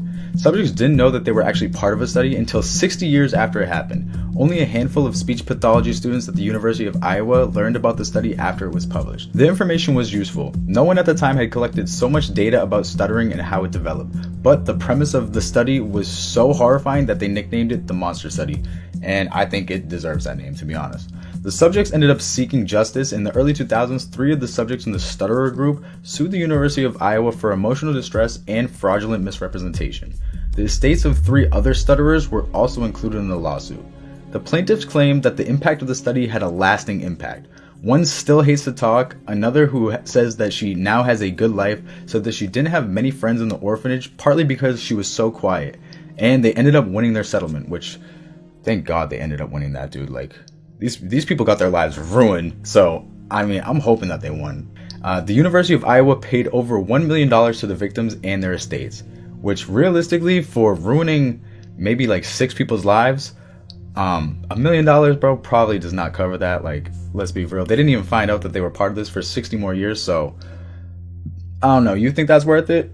Let me know down below. Up next, the Acali Experiment. The Acali was a raft which was used in the Acali Expedition or the Acali Experiment. It has also been nicknamed the Sex Raft. The raft had a group of 11 people, 5 men and 6 women. It left Las Palmas, Spain on May 12, 1973 and took 101 days to drift across the Atlantic Ocean to reach Cozumel, Mexico, and they had a single stopover in Barbados. The experiment was conceived by Mexican anthropologist Santiago Genevieve to investigate interpersonal relationships in condition of limited space and social isolation. Creating a group that would be as explosive as possible was the experiment's aim. He wanted these people to be going at it. He wanted some drama on this boat is what he was expecting. You guys see the nickname of this, the Sex Raft. He was expecting some big stuff to happen with this, okay? Most of the men and women participating were married with children, although they took the trip alone. Apart from Genevieve, the crew consisted of a Swedish captain, a Jewish doctor, a Japanese photographer, a Greek cook, an Algerian priest, an American sailor, and an African American woman, an Algerian Arab woman, a Uruguayan anthropologist, and a French scuba diver. So that is the group of people that we're working with. It was a group of 11, 5, and 6. So just so we got that cleared. Apart from that, Genevieve decided to give the most important roles of the boat to 2 women. Maria Bornstein was the only professional navigator on board and the captain of the ship. Edna Jonas was the only doctor. Decisions that would undoubtedly cause discomfort among the crew. Basically, he was expecting these guys to basically be jealous and, you know what I mean, obviously like, dude, why are you putting these women up? You know what I mean? He was expecting these guys to be sexist right off the rip is what he was basically expecting. In order to refine the analysis, all the members of the group were subjected to clinical tests and psychiatric and graphological examinations. Not exactly sure what graphological examinations are, to be real with you, but we're going with it. Based on my comprehension, the term graphological would pertain to the field of graphology, which involves examining a person's handwriting to identify their character traits. There is no scientific basis to support the practice of graphology, and it is largely viewed as a pseudoscience or a scientific methodology that lacks credibility and can be more likened to palm reading. And thus, Genevieve detailed a profile of each member of the crew and elaborated a prognosis about the social relationships established during the journey. Basically, he was keeping track of everything going on in this entire trip. Once on board, people faced different unusual situations. For instance, they needed to do their needs out in the open. And if you get what I get, you know what I mean? They had to go to the bathroom out in the open in front of everybody, basically like they're in jail or something. It's pretty crazy. And also distribute the tasks on board. Interestingly, when each conflict seemed to become more intense, the group managed to solve it by themselves. After a month, Genevieve wrote in his notes that on board the group is developing certain sense of fellowship, liberal and healthy, but quite empty.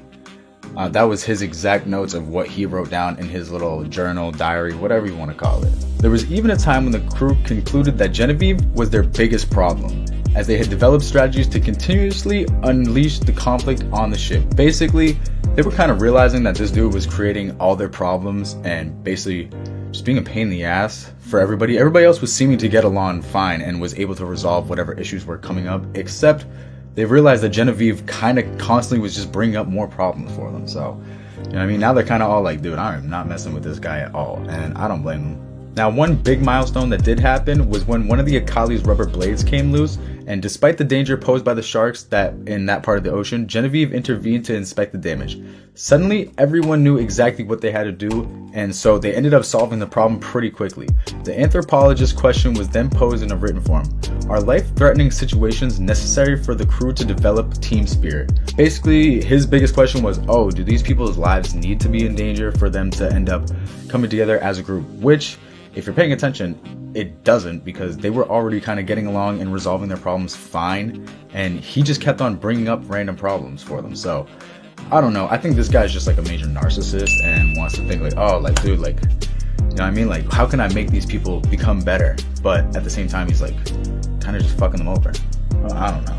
The Acali raft experiment received fierce criticism, but for Genevieve, it was a highly satisfactory job. He believed he found the new man who was free from all fateful territorial ambitions and all aggressive or sadistic impulses. He considered his experiment made an important contribution to human coexistence, and since it led to this important conclusion, basically, that the origin of violence is not biological, but cultural. Basically, this dude thinks that he figured out the solution to just end all human anger and, you know what I mean, like just people being able to coexist, and he's like, oh, it's because of our cultural differences. Like, dude, no shit. You know what I mean? Like, I don't know, bro. Like, when I first read this, I'm like, yeah, I don't know. Are you the first? Do you really think you're the first person to try to prove this or anything? Like, I don't know. Maybe he is, but also, dude, like, you kind of like set these people up to do terrible things. You wanted them to do horrible things to each other. So up next is the facial expressions experiment. In 1924, Carney Landis, a psychology graduate at the University of Minnesota, developed an experiment to determine whether different emotions create different facial expressions specific to that emotion. Basically, if you're sad, you make a very specific sad face. If you're mad, you make like specific faces for specific emotions. The aim of this experiment was to see if all people have common expression when feeling disgust, shock, joy, and so on. Most of the participants in the experiment were students. They were taken to a lab and their faces were painted with black lines in order to study the movements of their facial muscles. They were then exposed to a variety of stimuli designed to create a strong reaction. And we're going to get into these reactions or this stimuli in a second because some of these are a little messed up. As each person reacted, they were then photographed by Landis. The subjects were made to smell ammonia, to look at pornography, and to put their hands in a bucket of frogs. But the controversy around this study was the final part of the test. Like I said, the final part of this test or experiment was the most controversial part. And for that, participants were shown a live rat and were given instructions to behead it. Now, while all the participants were actually repelled by the idea, 1/3 of the participants ended up doing it. The situation was made worse by the fact that most of the students had no idea how to perform this operation in a humane manner, and the animals were forced to experience great suffering. Basically, this was just animal abuse at its core, you know what I mean? Like, you just hand a bunch of kids kids, they're all like university students, you know what I mean? 20, however old you are in college, whatever. Anyways, handing them like probably scalpels and just telling them to behead this rat, like, think any of these kids have any idea to do that? I know in high school or middle school, I think we actually dissected like a frog and maybe even like a cow eye or something like that, but I think I remember any of that at this point? Not at all. Now, for the 1/3 of the participants who refused to perform the decapitation, Landis would actually pick up the knife and cut the animals' heads off for them. So they're just picking it up themselves, you know what I mean? Picking up the slack, saying like, oh, you're not gonna do it? Alright, bet, let me do it then. And basically the consequences of the study were actually more important for their evidence that people are willing to do almost anything when asked in a situation like this. The study did not prove that humans have a common set of unique facial expressions. Basically, they didn't even prove the thing that they were setting out to prove at first. Or I guess it did prove that everybody just has a different reaction to anything. Like, I don't know what they were really expecting. Like, did they expect every single person when they get sad or anything to just like, you know what I mean? Or like happy, you just like throw up a smile? Like, I don't know what they were expecting with this, but they didn't get it. So this was like a failed experiment all around, and they just had a bunch of people torture these animals. So L all around, big L for this person. Landis, trash person, and we're moving on. Up next is Operation Midnight Climax. Operation Midnight Climax was an operation carried out by the CIA as a sub-project of the Project MK-Ultra, the mind control research program that began in the 1950s. Now, I do plan on doing a giant video of just everything that includes MK-Ultra at some point, but for now, I'm just going to give you guys like a quick little summary, and then I'll break down everything in that one big video. It was initially established in 1954 by Sidney Gottlieb and placed under the direction of the Federal Bureau of Narcotics in Boston, Massachusetts. With the federal narcotics agent and CIA consultant Dr. Sidney Gottlieb was a chemist who was the chief of the chemical division of the technical services staff of the CIA. And under the Cold War and fears of the Soviet Union and China, Gottlieb felt inspired to investigate the methods of mind control. Operation Midnight Climax was established in order to study the effects of LSD on non-consenting individuals. Prostitutes on the CIA payroll were instructed to lure clients back to the safe houses, where they ended up drugging them with a wide range of substances, including LSD, and monitored them behind a one-way glass. Which is honestly some weirdo shit to me, cause like, I don't know, bro. Like, I'm just picturing like 4 or 5 guys watching whatever's going on with this prostitute and this drugged up, basically John, on the other side of this glass. Like, that is just a weird situation to me. The prostitutes were instructed in the use of post-coital questioning to investigate whether the victims could be convinced to involuntarily reveal secrets. The victims were sometimes fed subliminal messages in attempts to induce them to basically do involuntary actions, including criminal activities such as robbery, assault, and assassination. Which is weird. I don't know why you would want to try to do this, especially on just like random American civilians. Like, this is crazy. Many of the CIA operatives involved in the experiments voluntarily indulged in the drugs and prostitutes for recreational purposes. So basically, they were getting busy. Trust me, once I make this long video, you're gonna understand. These people in the CIA office were off it. They were all taking acid. They were all taking drugs. They were having sex with prostitutes. Like, they were doing wild stuff back then. Yeah, we're going to get into that later on because I have a full video for that. Alright, and up last was the UCLA Schizophrenia Experiments, but I decided this video is probably already going to be long enough. Dude, I've been stuttering ever since the first entry, and I think I'm just going to make a complete separate video on that because there is a good amount of information. So, The vertical chamber, or pit of despair, was a device used in experiments conducted on rhesus monkeys during the 1970s by American psychologist Harry Harlow and his students at the University of Wisconsin. The aim of the research was to produce an animal model of human clinical depression. Basically, they wanted to see if animals and humans, suffer depression the same exact way. The vertical chamber was little more than a stainless steel trough with sides that sloped to a rounded bottom. A 3.5-inch wire mesh floor 1 inch above the bottom of the chamber allowed waste material to drop through the drain and out of the holes drilled into the stainless steel. The chamber was equipped with a food box and a water bottle holder and was covered with a pyramid-like top. It was designed to discourage incarcerated subjects from hanging from the upper part of the chamber. Harlow's first experiments into the effects of loneliness involved isolating a monkey in a cage surrounded by steel walls with a small one-way mirror so the experimenters could look in, but the monkey would not be able to look out. The only connection the monkey had with the world was when the experimenters' hands changed his bedding and delivered fresh water and food. Baby monkeys were placed in these boxes soon after birth. 4 were left for 30 days, 4 for 6 months, and 4 were left in there for a whole year. After 30 days, the total isolates, as they were called, were found to be enormously disturbed. 2 of them refused to eat and starved themselves to death. After being isolated for a year, the monkeys were found initially to barely move, didn't explore or play, were incapable of having sexual relations. When put with other monkeys to play, in their daily session, they were badly bullied by the other monkeys as well. Basically, their entire personalities changed over the course of that 1 year, so much so that 2 of the 4 literally just refused to eat and died because of it. In order to find out how the isolates would parent, Harlow devised what he would call a rape rack, to which the female isolates were tied into the position taken by a normal female monkey in order to be impregnated. Artificial insemination had not been developed at the time, and he found that just as they were incapable of having sexual relations, they were also unable to parent their offspring, usually either abusing or neglecting them. Dude, this guy must have been some real type of messed up in the head. I don't even know where you come up with the idea we're just gonna have to tie these monkeys up and let these other monkeys go at them. Bro, what the fuck is wrong with people? I'm gonna read you his quote about that situation. He says, "Not even in our most devious dreams could we have designed a surrogate as evil as these real monkey mothers were. Having no social experience themselves, they were incapable of appropriate social interaction. One mother held her baby's face to the floor and chewed off his feet and fingers. Another crushed her baby's head. Most of them simply just ignored their offspring." These experiments showed Harlow what total and partial isolation did to developing monkeys. But he felt that he hadn't captured the essence of depression, which he believed was characterized by feelings of loneliness, helplessness, and a sense of being trapped or being sunk in a well of despair, as he said. The technical name for the new depression chamber was the vertical chamber apparatus, though Harlow himself liked to call it the pit of despair or well of despair, dungeon of despair, or the well of loneliness. Most of the monkeys placed inside it were at least 3 months old and had already bonded with others. The point of the experiment was to break those bonds in order to create the symptoms of depression. According to Harlow, most subjects typically assumed a hunched position in a corner of the bottom of the apparatus. One might presume at this point that they find their situation to be hopeless. Steve Suomi, one of Harlow's many doctoral students, placed some monkeys in the chamber for his PhD.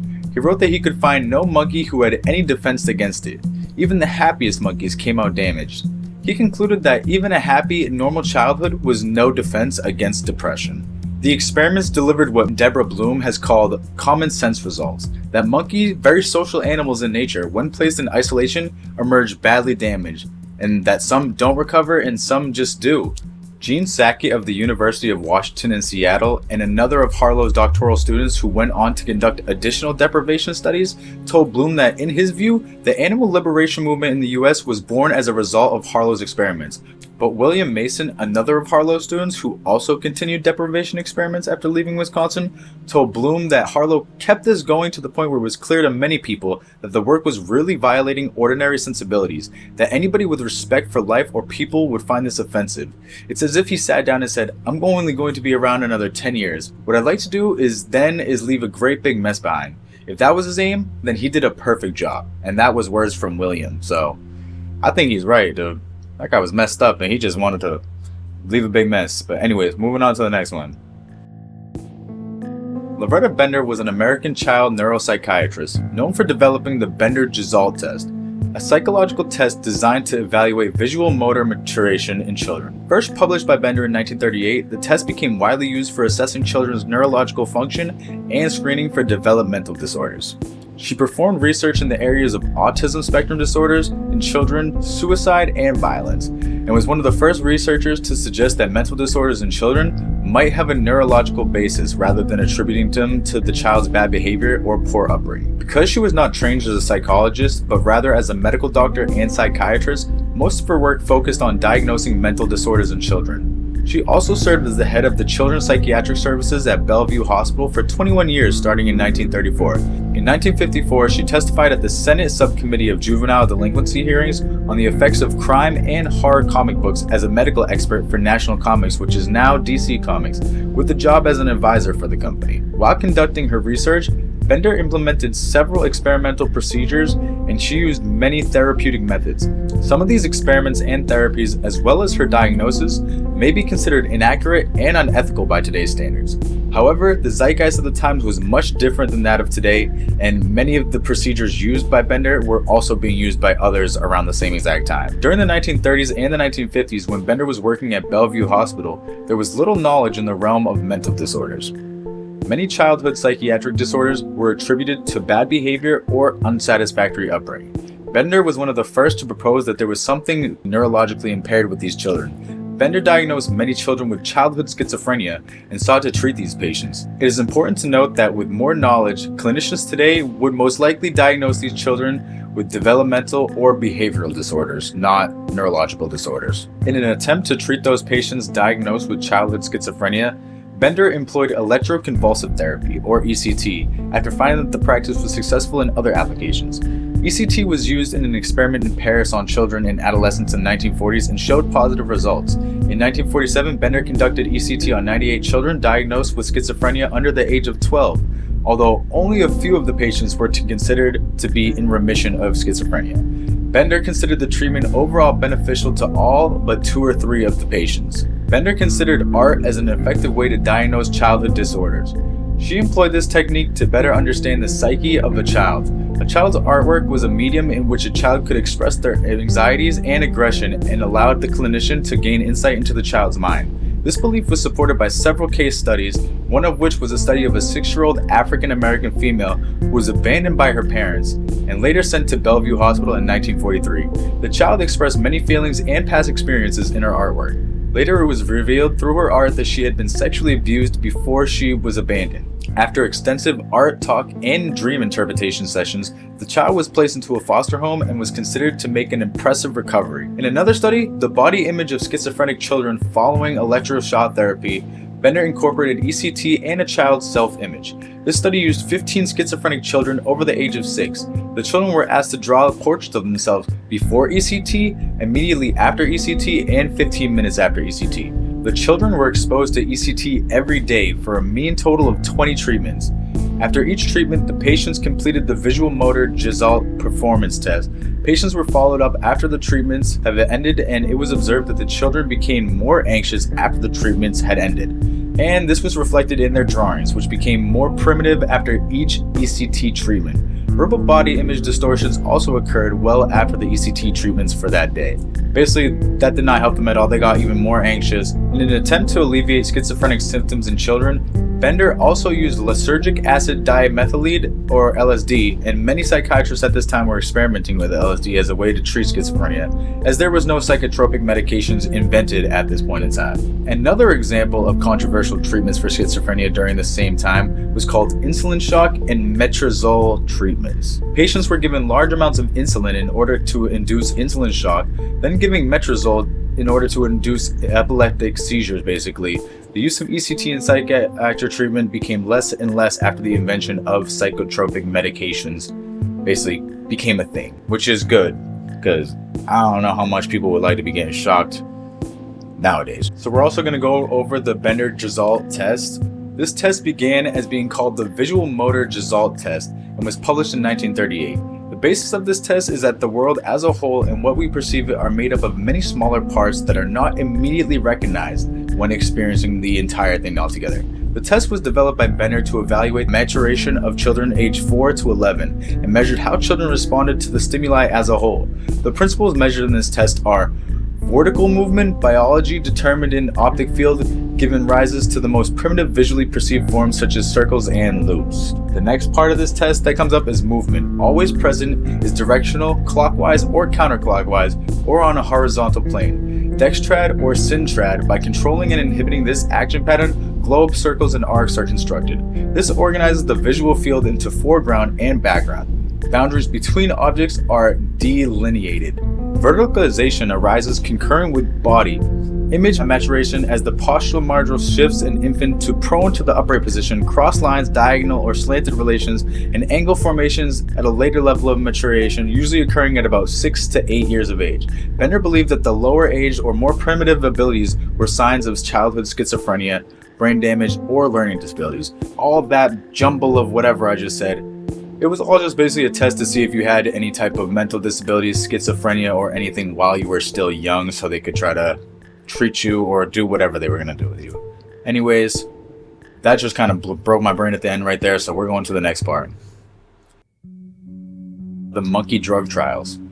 In 1969, an animal experiment was conducted for the purpose of watching the effects of drug use and addiction take place. The experiment was looking to see whether monkeys would become addicted to drugs as a result of administering drugs to themselves in order to continue their drug abuse. Basically, if we give them drugs at first, would they continue to use them and actually feed their addiction?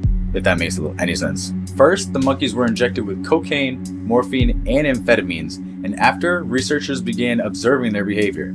After the monkeys were taught how to abuse the drugs, so after the monkeys were left alone, they were just left with the supply of drugs. And as a result, the monkeys became dependent on the drugs and became a danger to themselves and eventually just died. Researchers found that many biological traits of the monkeys were similar to humans. The results suggested that one of the main reasons for drug abuse is psychological dependence. This experiment was very unethical and cruel because they caused distress to the animals, and the monkeys suffered from pain, withdrawals, and eventually death.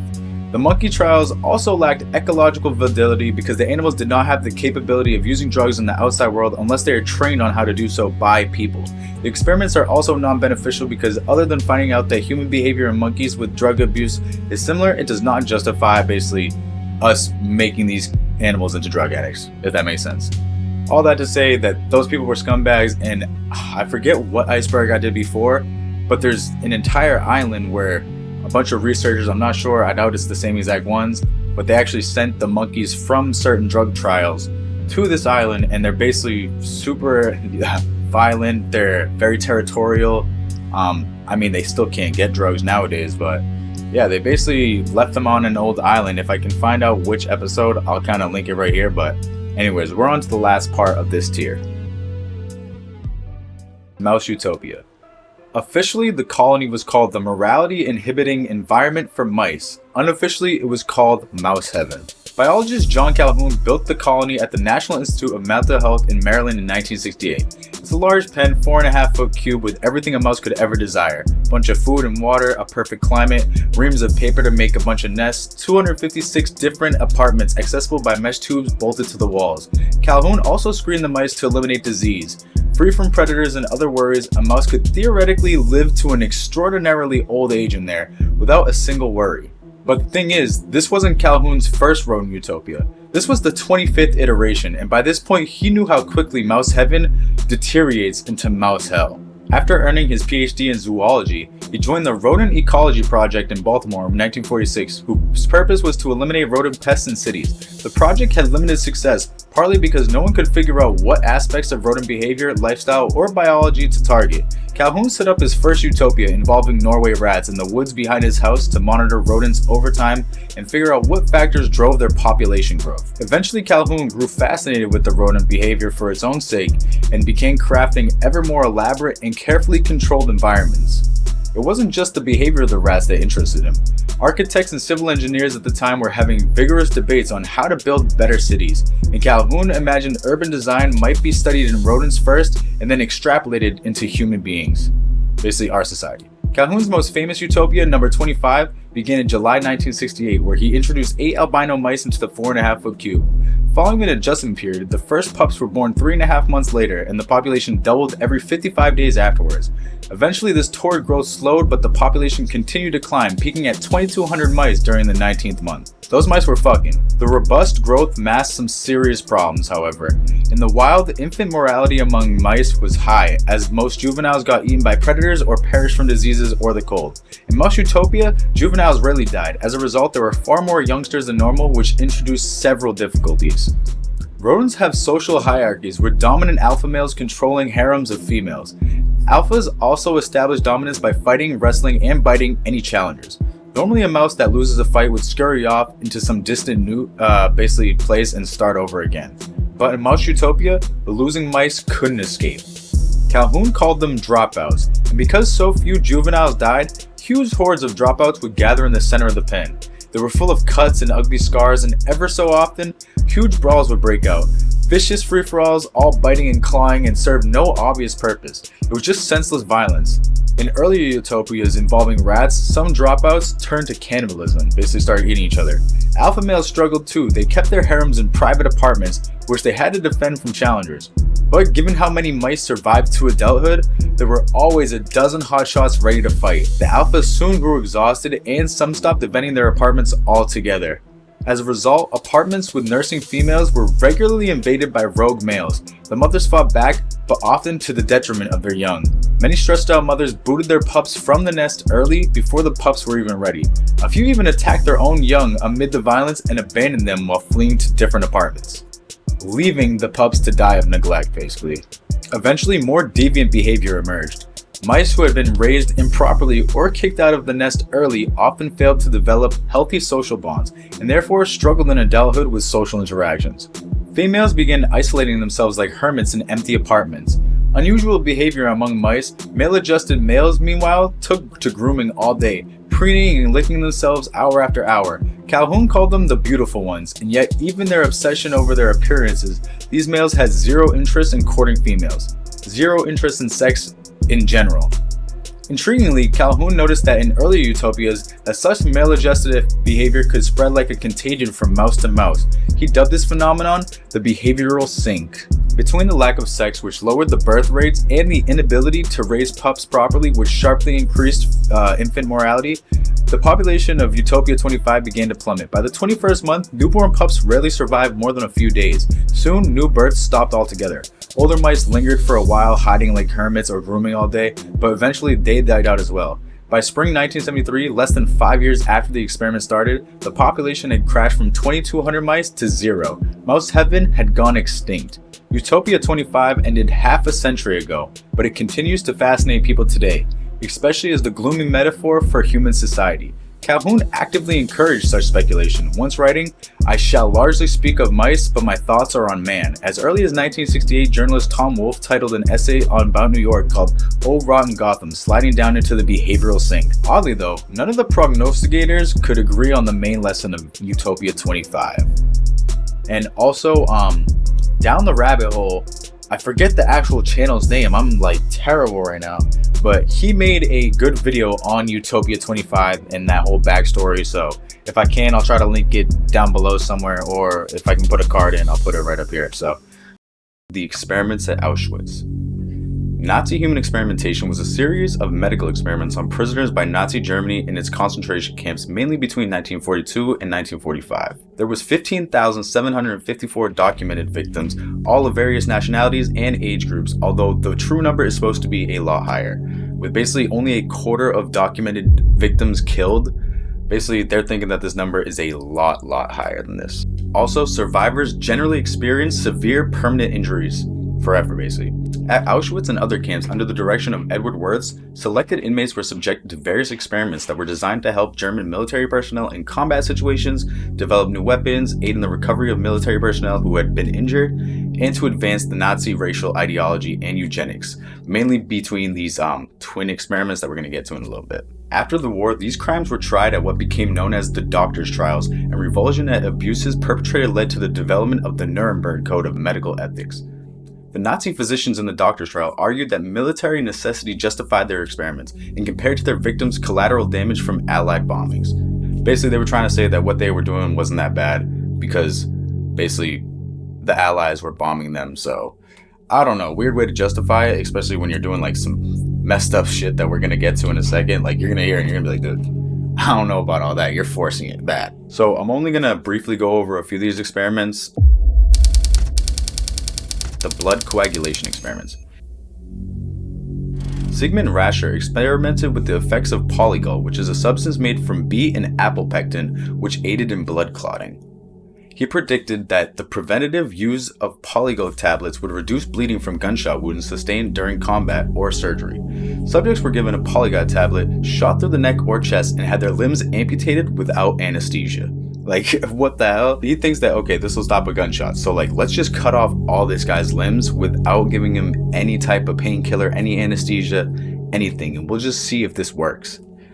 Bro, what the fuck? Like, Rascher published an article of his experiments using polygol without detailing the nature of the human trials and set up a company staffed by prisoners to manufacture the substance. Bruno Weber was the head of the hygienic institution at Block 10 in Auschwitz and injected his subjects with blood types that were different from their own. This caused the blood cells to congeal and the blood was studied. When the Nazis removed blood from somebody, they often entered a major artery, causing the subject to die of major blood loss. I'm sure most of these people died regardless, probably from blood poisoning or something like that, some type of disease that came from getting a different type of blood than your own. So, yeah, both these two guys, evil. Like, crazy. First off, definitely mentally deranged, but for sure evil too. So we're going on to the next experiment. That was horrible, and they kind of just get worse, to be honest. Bone, muscle, and nerve transplantation experiments. From about September 1942 to December 1943, experiments were conducted at the Ravensbrück concentration camp for the benefit of the German armed forces to study bone, muscle, and nerve regeneration, and bone transplantation from one person to another. In these experiments, subjects had their bones, muscles, and nerves removed without any anesthesia. As a result of these operations, many of these people basically suffered agony and permanent disabilities, if not death. Yeah, that's just messed up, bro. Like I said, last guy was just cutting off limbs. These people are specifically going in and cutting off your muscles and your nerves and ripping out your bones while you're still awake. Like, this is some horror movie stuff. Worse than that. On August 12, 1946, a survivor named Jadwiga Kaminska gave a deposition about her time at Ravensbrück concentration camp, describing how she was operated on twice. Is at first marked atrophy of the right leg, including thigh, leg, and foot. You can compare here the two legs, and you notice the marked atrophy.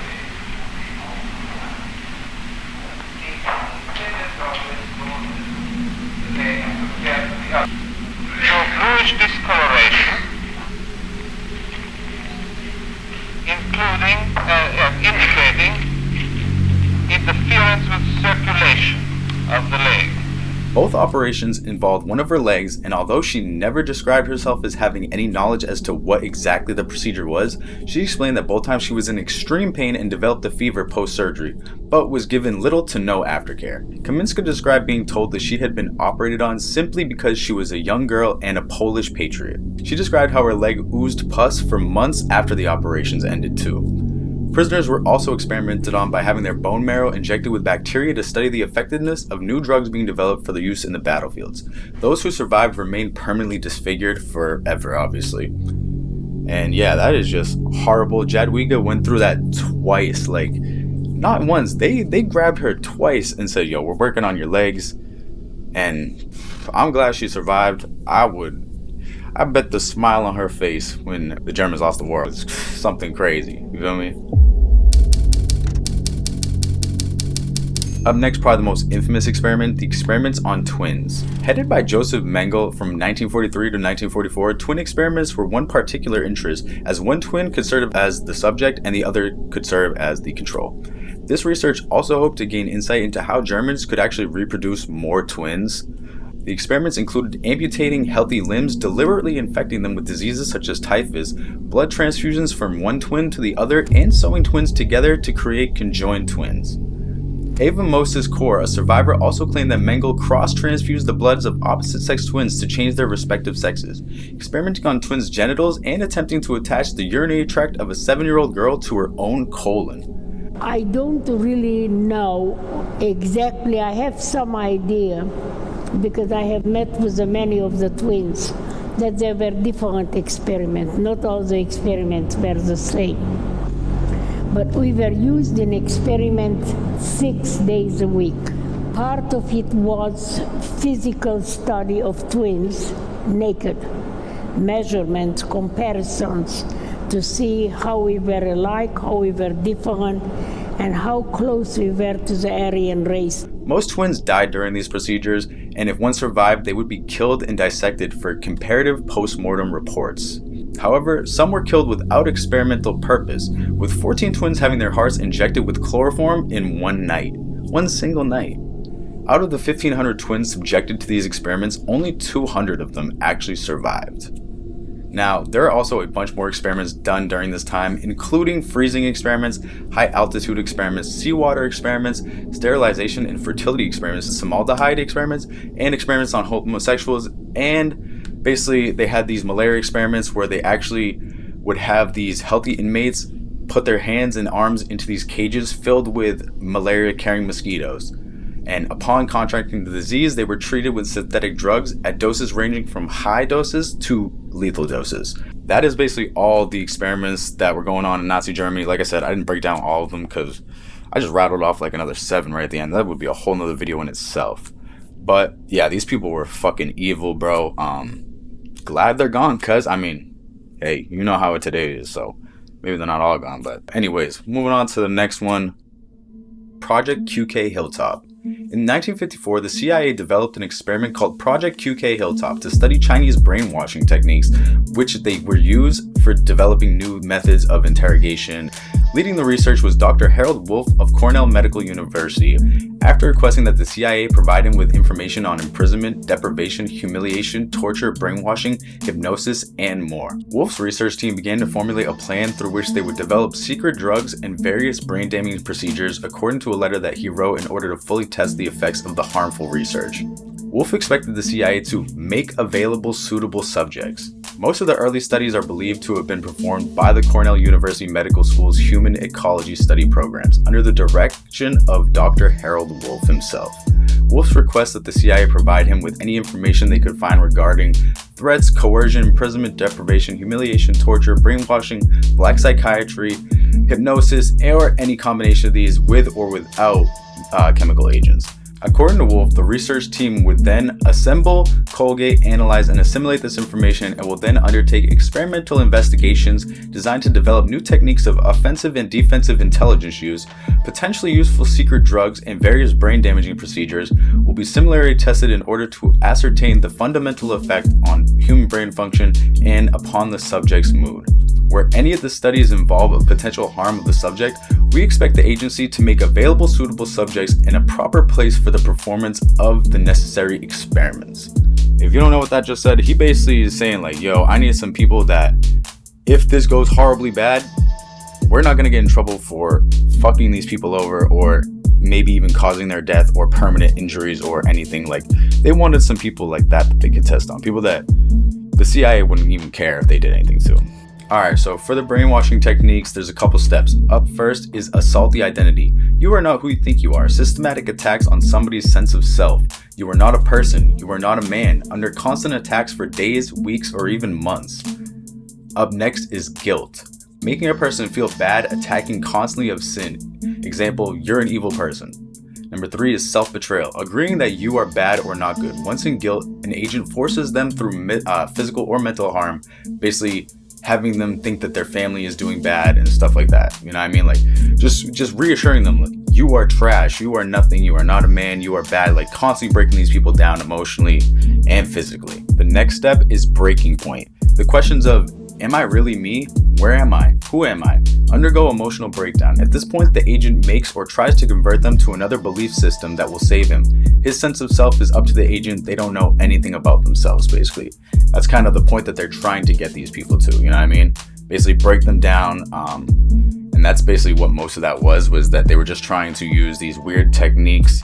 I couldn't find too much information on some of the other experiments for them. Anyways, these guys were kind of messed up, just picking up random people, trying to get the CIA involved to kind of help feed them patients, maybe. Victims is what I would call them.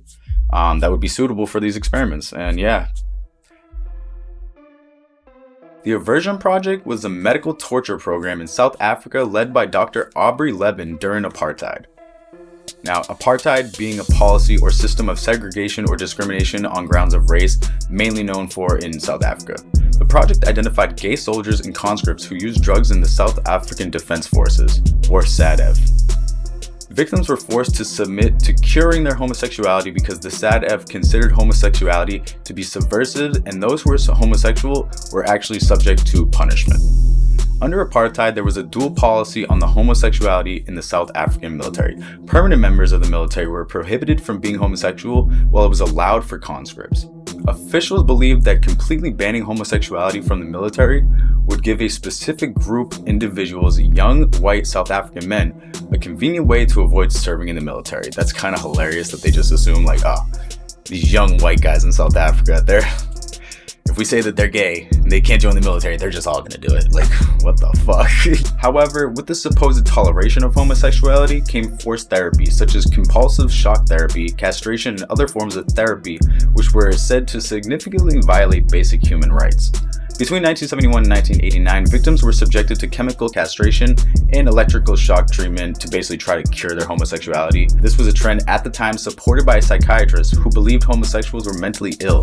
Claims stated in the American Psychiatric Association Diagnostic and Statistical Manual of Mental Disorders. Like I said, that was at the time. We've moved way past that at this point, especially back then, bro. Way more people were just bigoted and fucking stupid. Now, conscripts with this proclaimed mental illness were treated differently than other members of the military. They were not given military leadership positions, and they were not entrusted with any sensitive information or anything like that. Now, the Aversion Research Project itself was basically formed by a team of academic researchers and activists who came together in order to obtain more information about the treatment of homosexual military personnel during the apartheid era. This was a research project based on qualitative methodology, further examining why homosexuality was considered to be unusual behavior at the time. Homosexual individuals who were targeted from the conversion therapy, along with their families and friends, were interviewed in order to obtain in-depth first-hand experiences of these directly impacted people. Prior to the project, the researchers had been approved by a research committee. The research committee, however, took an issue with the use of the word abuse as a way of describing what happened to the homosexual military personnel. Which, I don't know, bro, you're chemically castrating these people. What do you call it? You feel me? Like, if not abuse, like, I don't know, like, I don't know what goes through these people's minds, bro. Additionally, the Research Ethics Committee did not agree with the researchers' designation of the actions of psychologists initiating this conversion shock therapy was a human right violation. This raised concerns about the research project, as the committee clearly did not want this to be a part of any investigation into the practices of medical officials being involved in the military. Furthermore, the committee questioned the sampling methods of the researchers themselves, because the committee found that the sampling method was used not as a representative of the experience as a whole. Aubrey Levin was the leader of the project against homosexual military personnel. He argued that the same type of procedures could cure other groups. These included drug addicts and the disturbed, those who did not want to serve in the apartheid military, was what he was considering disturbed. He started the project and then ran Ward 22 at one military hospital in Voortrekkinghoek, which was there where the majority of the patients were treated. He was one of 24 other doctors that were named with warning by the Truth Reconciliation Commission in South Africa that was what they were doing was a violation of human rights and that they risked being labeled as perpetrators of human rights abuses. Levin claimed that all the patients were volunteers. Since then, Levin has been accused of several more instances of medical foul practice targeting many other men, not only those who identified as homosexuals. Basically, he was going after everybody. He was sentenced to a 5-year prison term on April 23rd in 2014.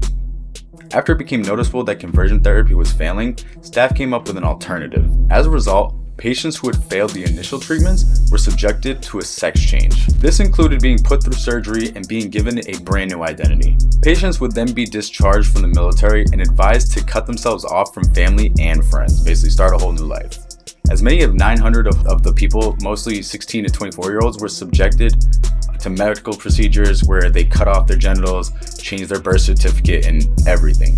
This surgery was done in military hospitals, and a high rate of the patients died during the surgeries. Additionally, the reassignments were often left incomplete, leaving patients with halfway finished procedures. After being discharged, there was no follow-up appointments to complete the surgeries or check the patient's mental or physical health. Obviously, it doesn't really seem like they cared. And without adequate medical preparation, significant personnel change, patients faced depression, and a lot of them ended up committing suicide. In 1995, the South African Medical Association issued an apology for all their wrongdoings. Which, to me, bro, what the fuck you mean you're sorry now, cuz? Are you serious? Plus, the dude only got like 5 years in jail? Bro, are you kidding me? Bro, there's still people in the United States who serving more time for weed, bro. Like, that is insane to me, cuz what the... Bro, should just cut his shit off, cuz, you feel me? Hey, taste your own medicine, you feel... Like, I don't know how else to put it, bro. Like, that is crazy to me. Anyways, moving on to the next one, cuz that guy got off way too late and kind of pissed me off, to be real with you. So, we're going on to the last one for this entire iceberg. Project Artichoke was a project developed and enacted by the United States Central Intelligence Agency, or CIA, for the purpose of researching methods of interrogation. Initially known as Project Bluebird, Project Artichoke officially arose on August 20th, 1951, and was basically headed by the CIA's Science Intelligence Office. The primary goal of Project Artichoke was to determine whether a person could be involuntarily made to perform an act of attempted assassination. The project also studied the effects of hypnosis, forced addiction to, and subsequent withdrawals from morphine and other chemicals, including LSD, to produce amnesia and other vulnerable states in subjects. Project Artichoke was succeeded by Project MKUltra, which began in 1953. Project Artichoke was a mind control program that gathered information together with the intelligence divisions of the Army, Navy, Air Force, and the FBI. In addition, the scope of the project was outlined in a memo dated January 5, 1952, asking, can we get control of an individual to the point where he would do our bidding against his will, and even against fundamental laws of nature, such as self-preservation. Basically, these people were trying to get to the point where they could literally control somebody no matter what, make you do things that you never would do, make you forget about it, obviously wipe your mind, like some real like Men in Black, like where they have that thing, the whole white, and they forget everything. Like they were trying to get to that point. The attempted assassinations, I don't want to say anything, but maybe John F. Kennedy, I don't know, man. I still don't really believe that one. Wendigoon's video kind of convinced me that shit is all a lie and that the CIA did it, so I would not put this shit past them. Just know CIA, sketchy. Sketchy as fuck. FBI, less so, but CIA, bro, I'm not fucking with them at all, cuz please don't put me on no watch list, bro. I just chill, you know what I mean? I chill, I make some videos, bro, that's it.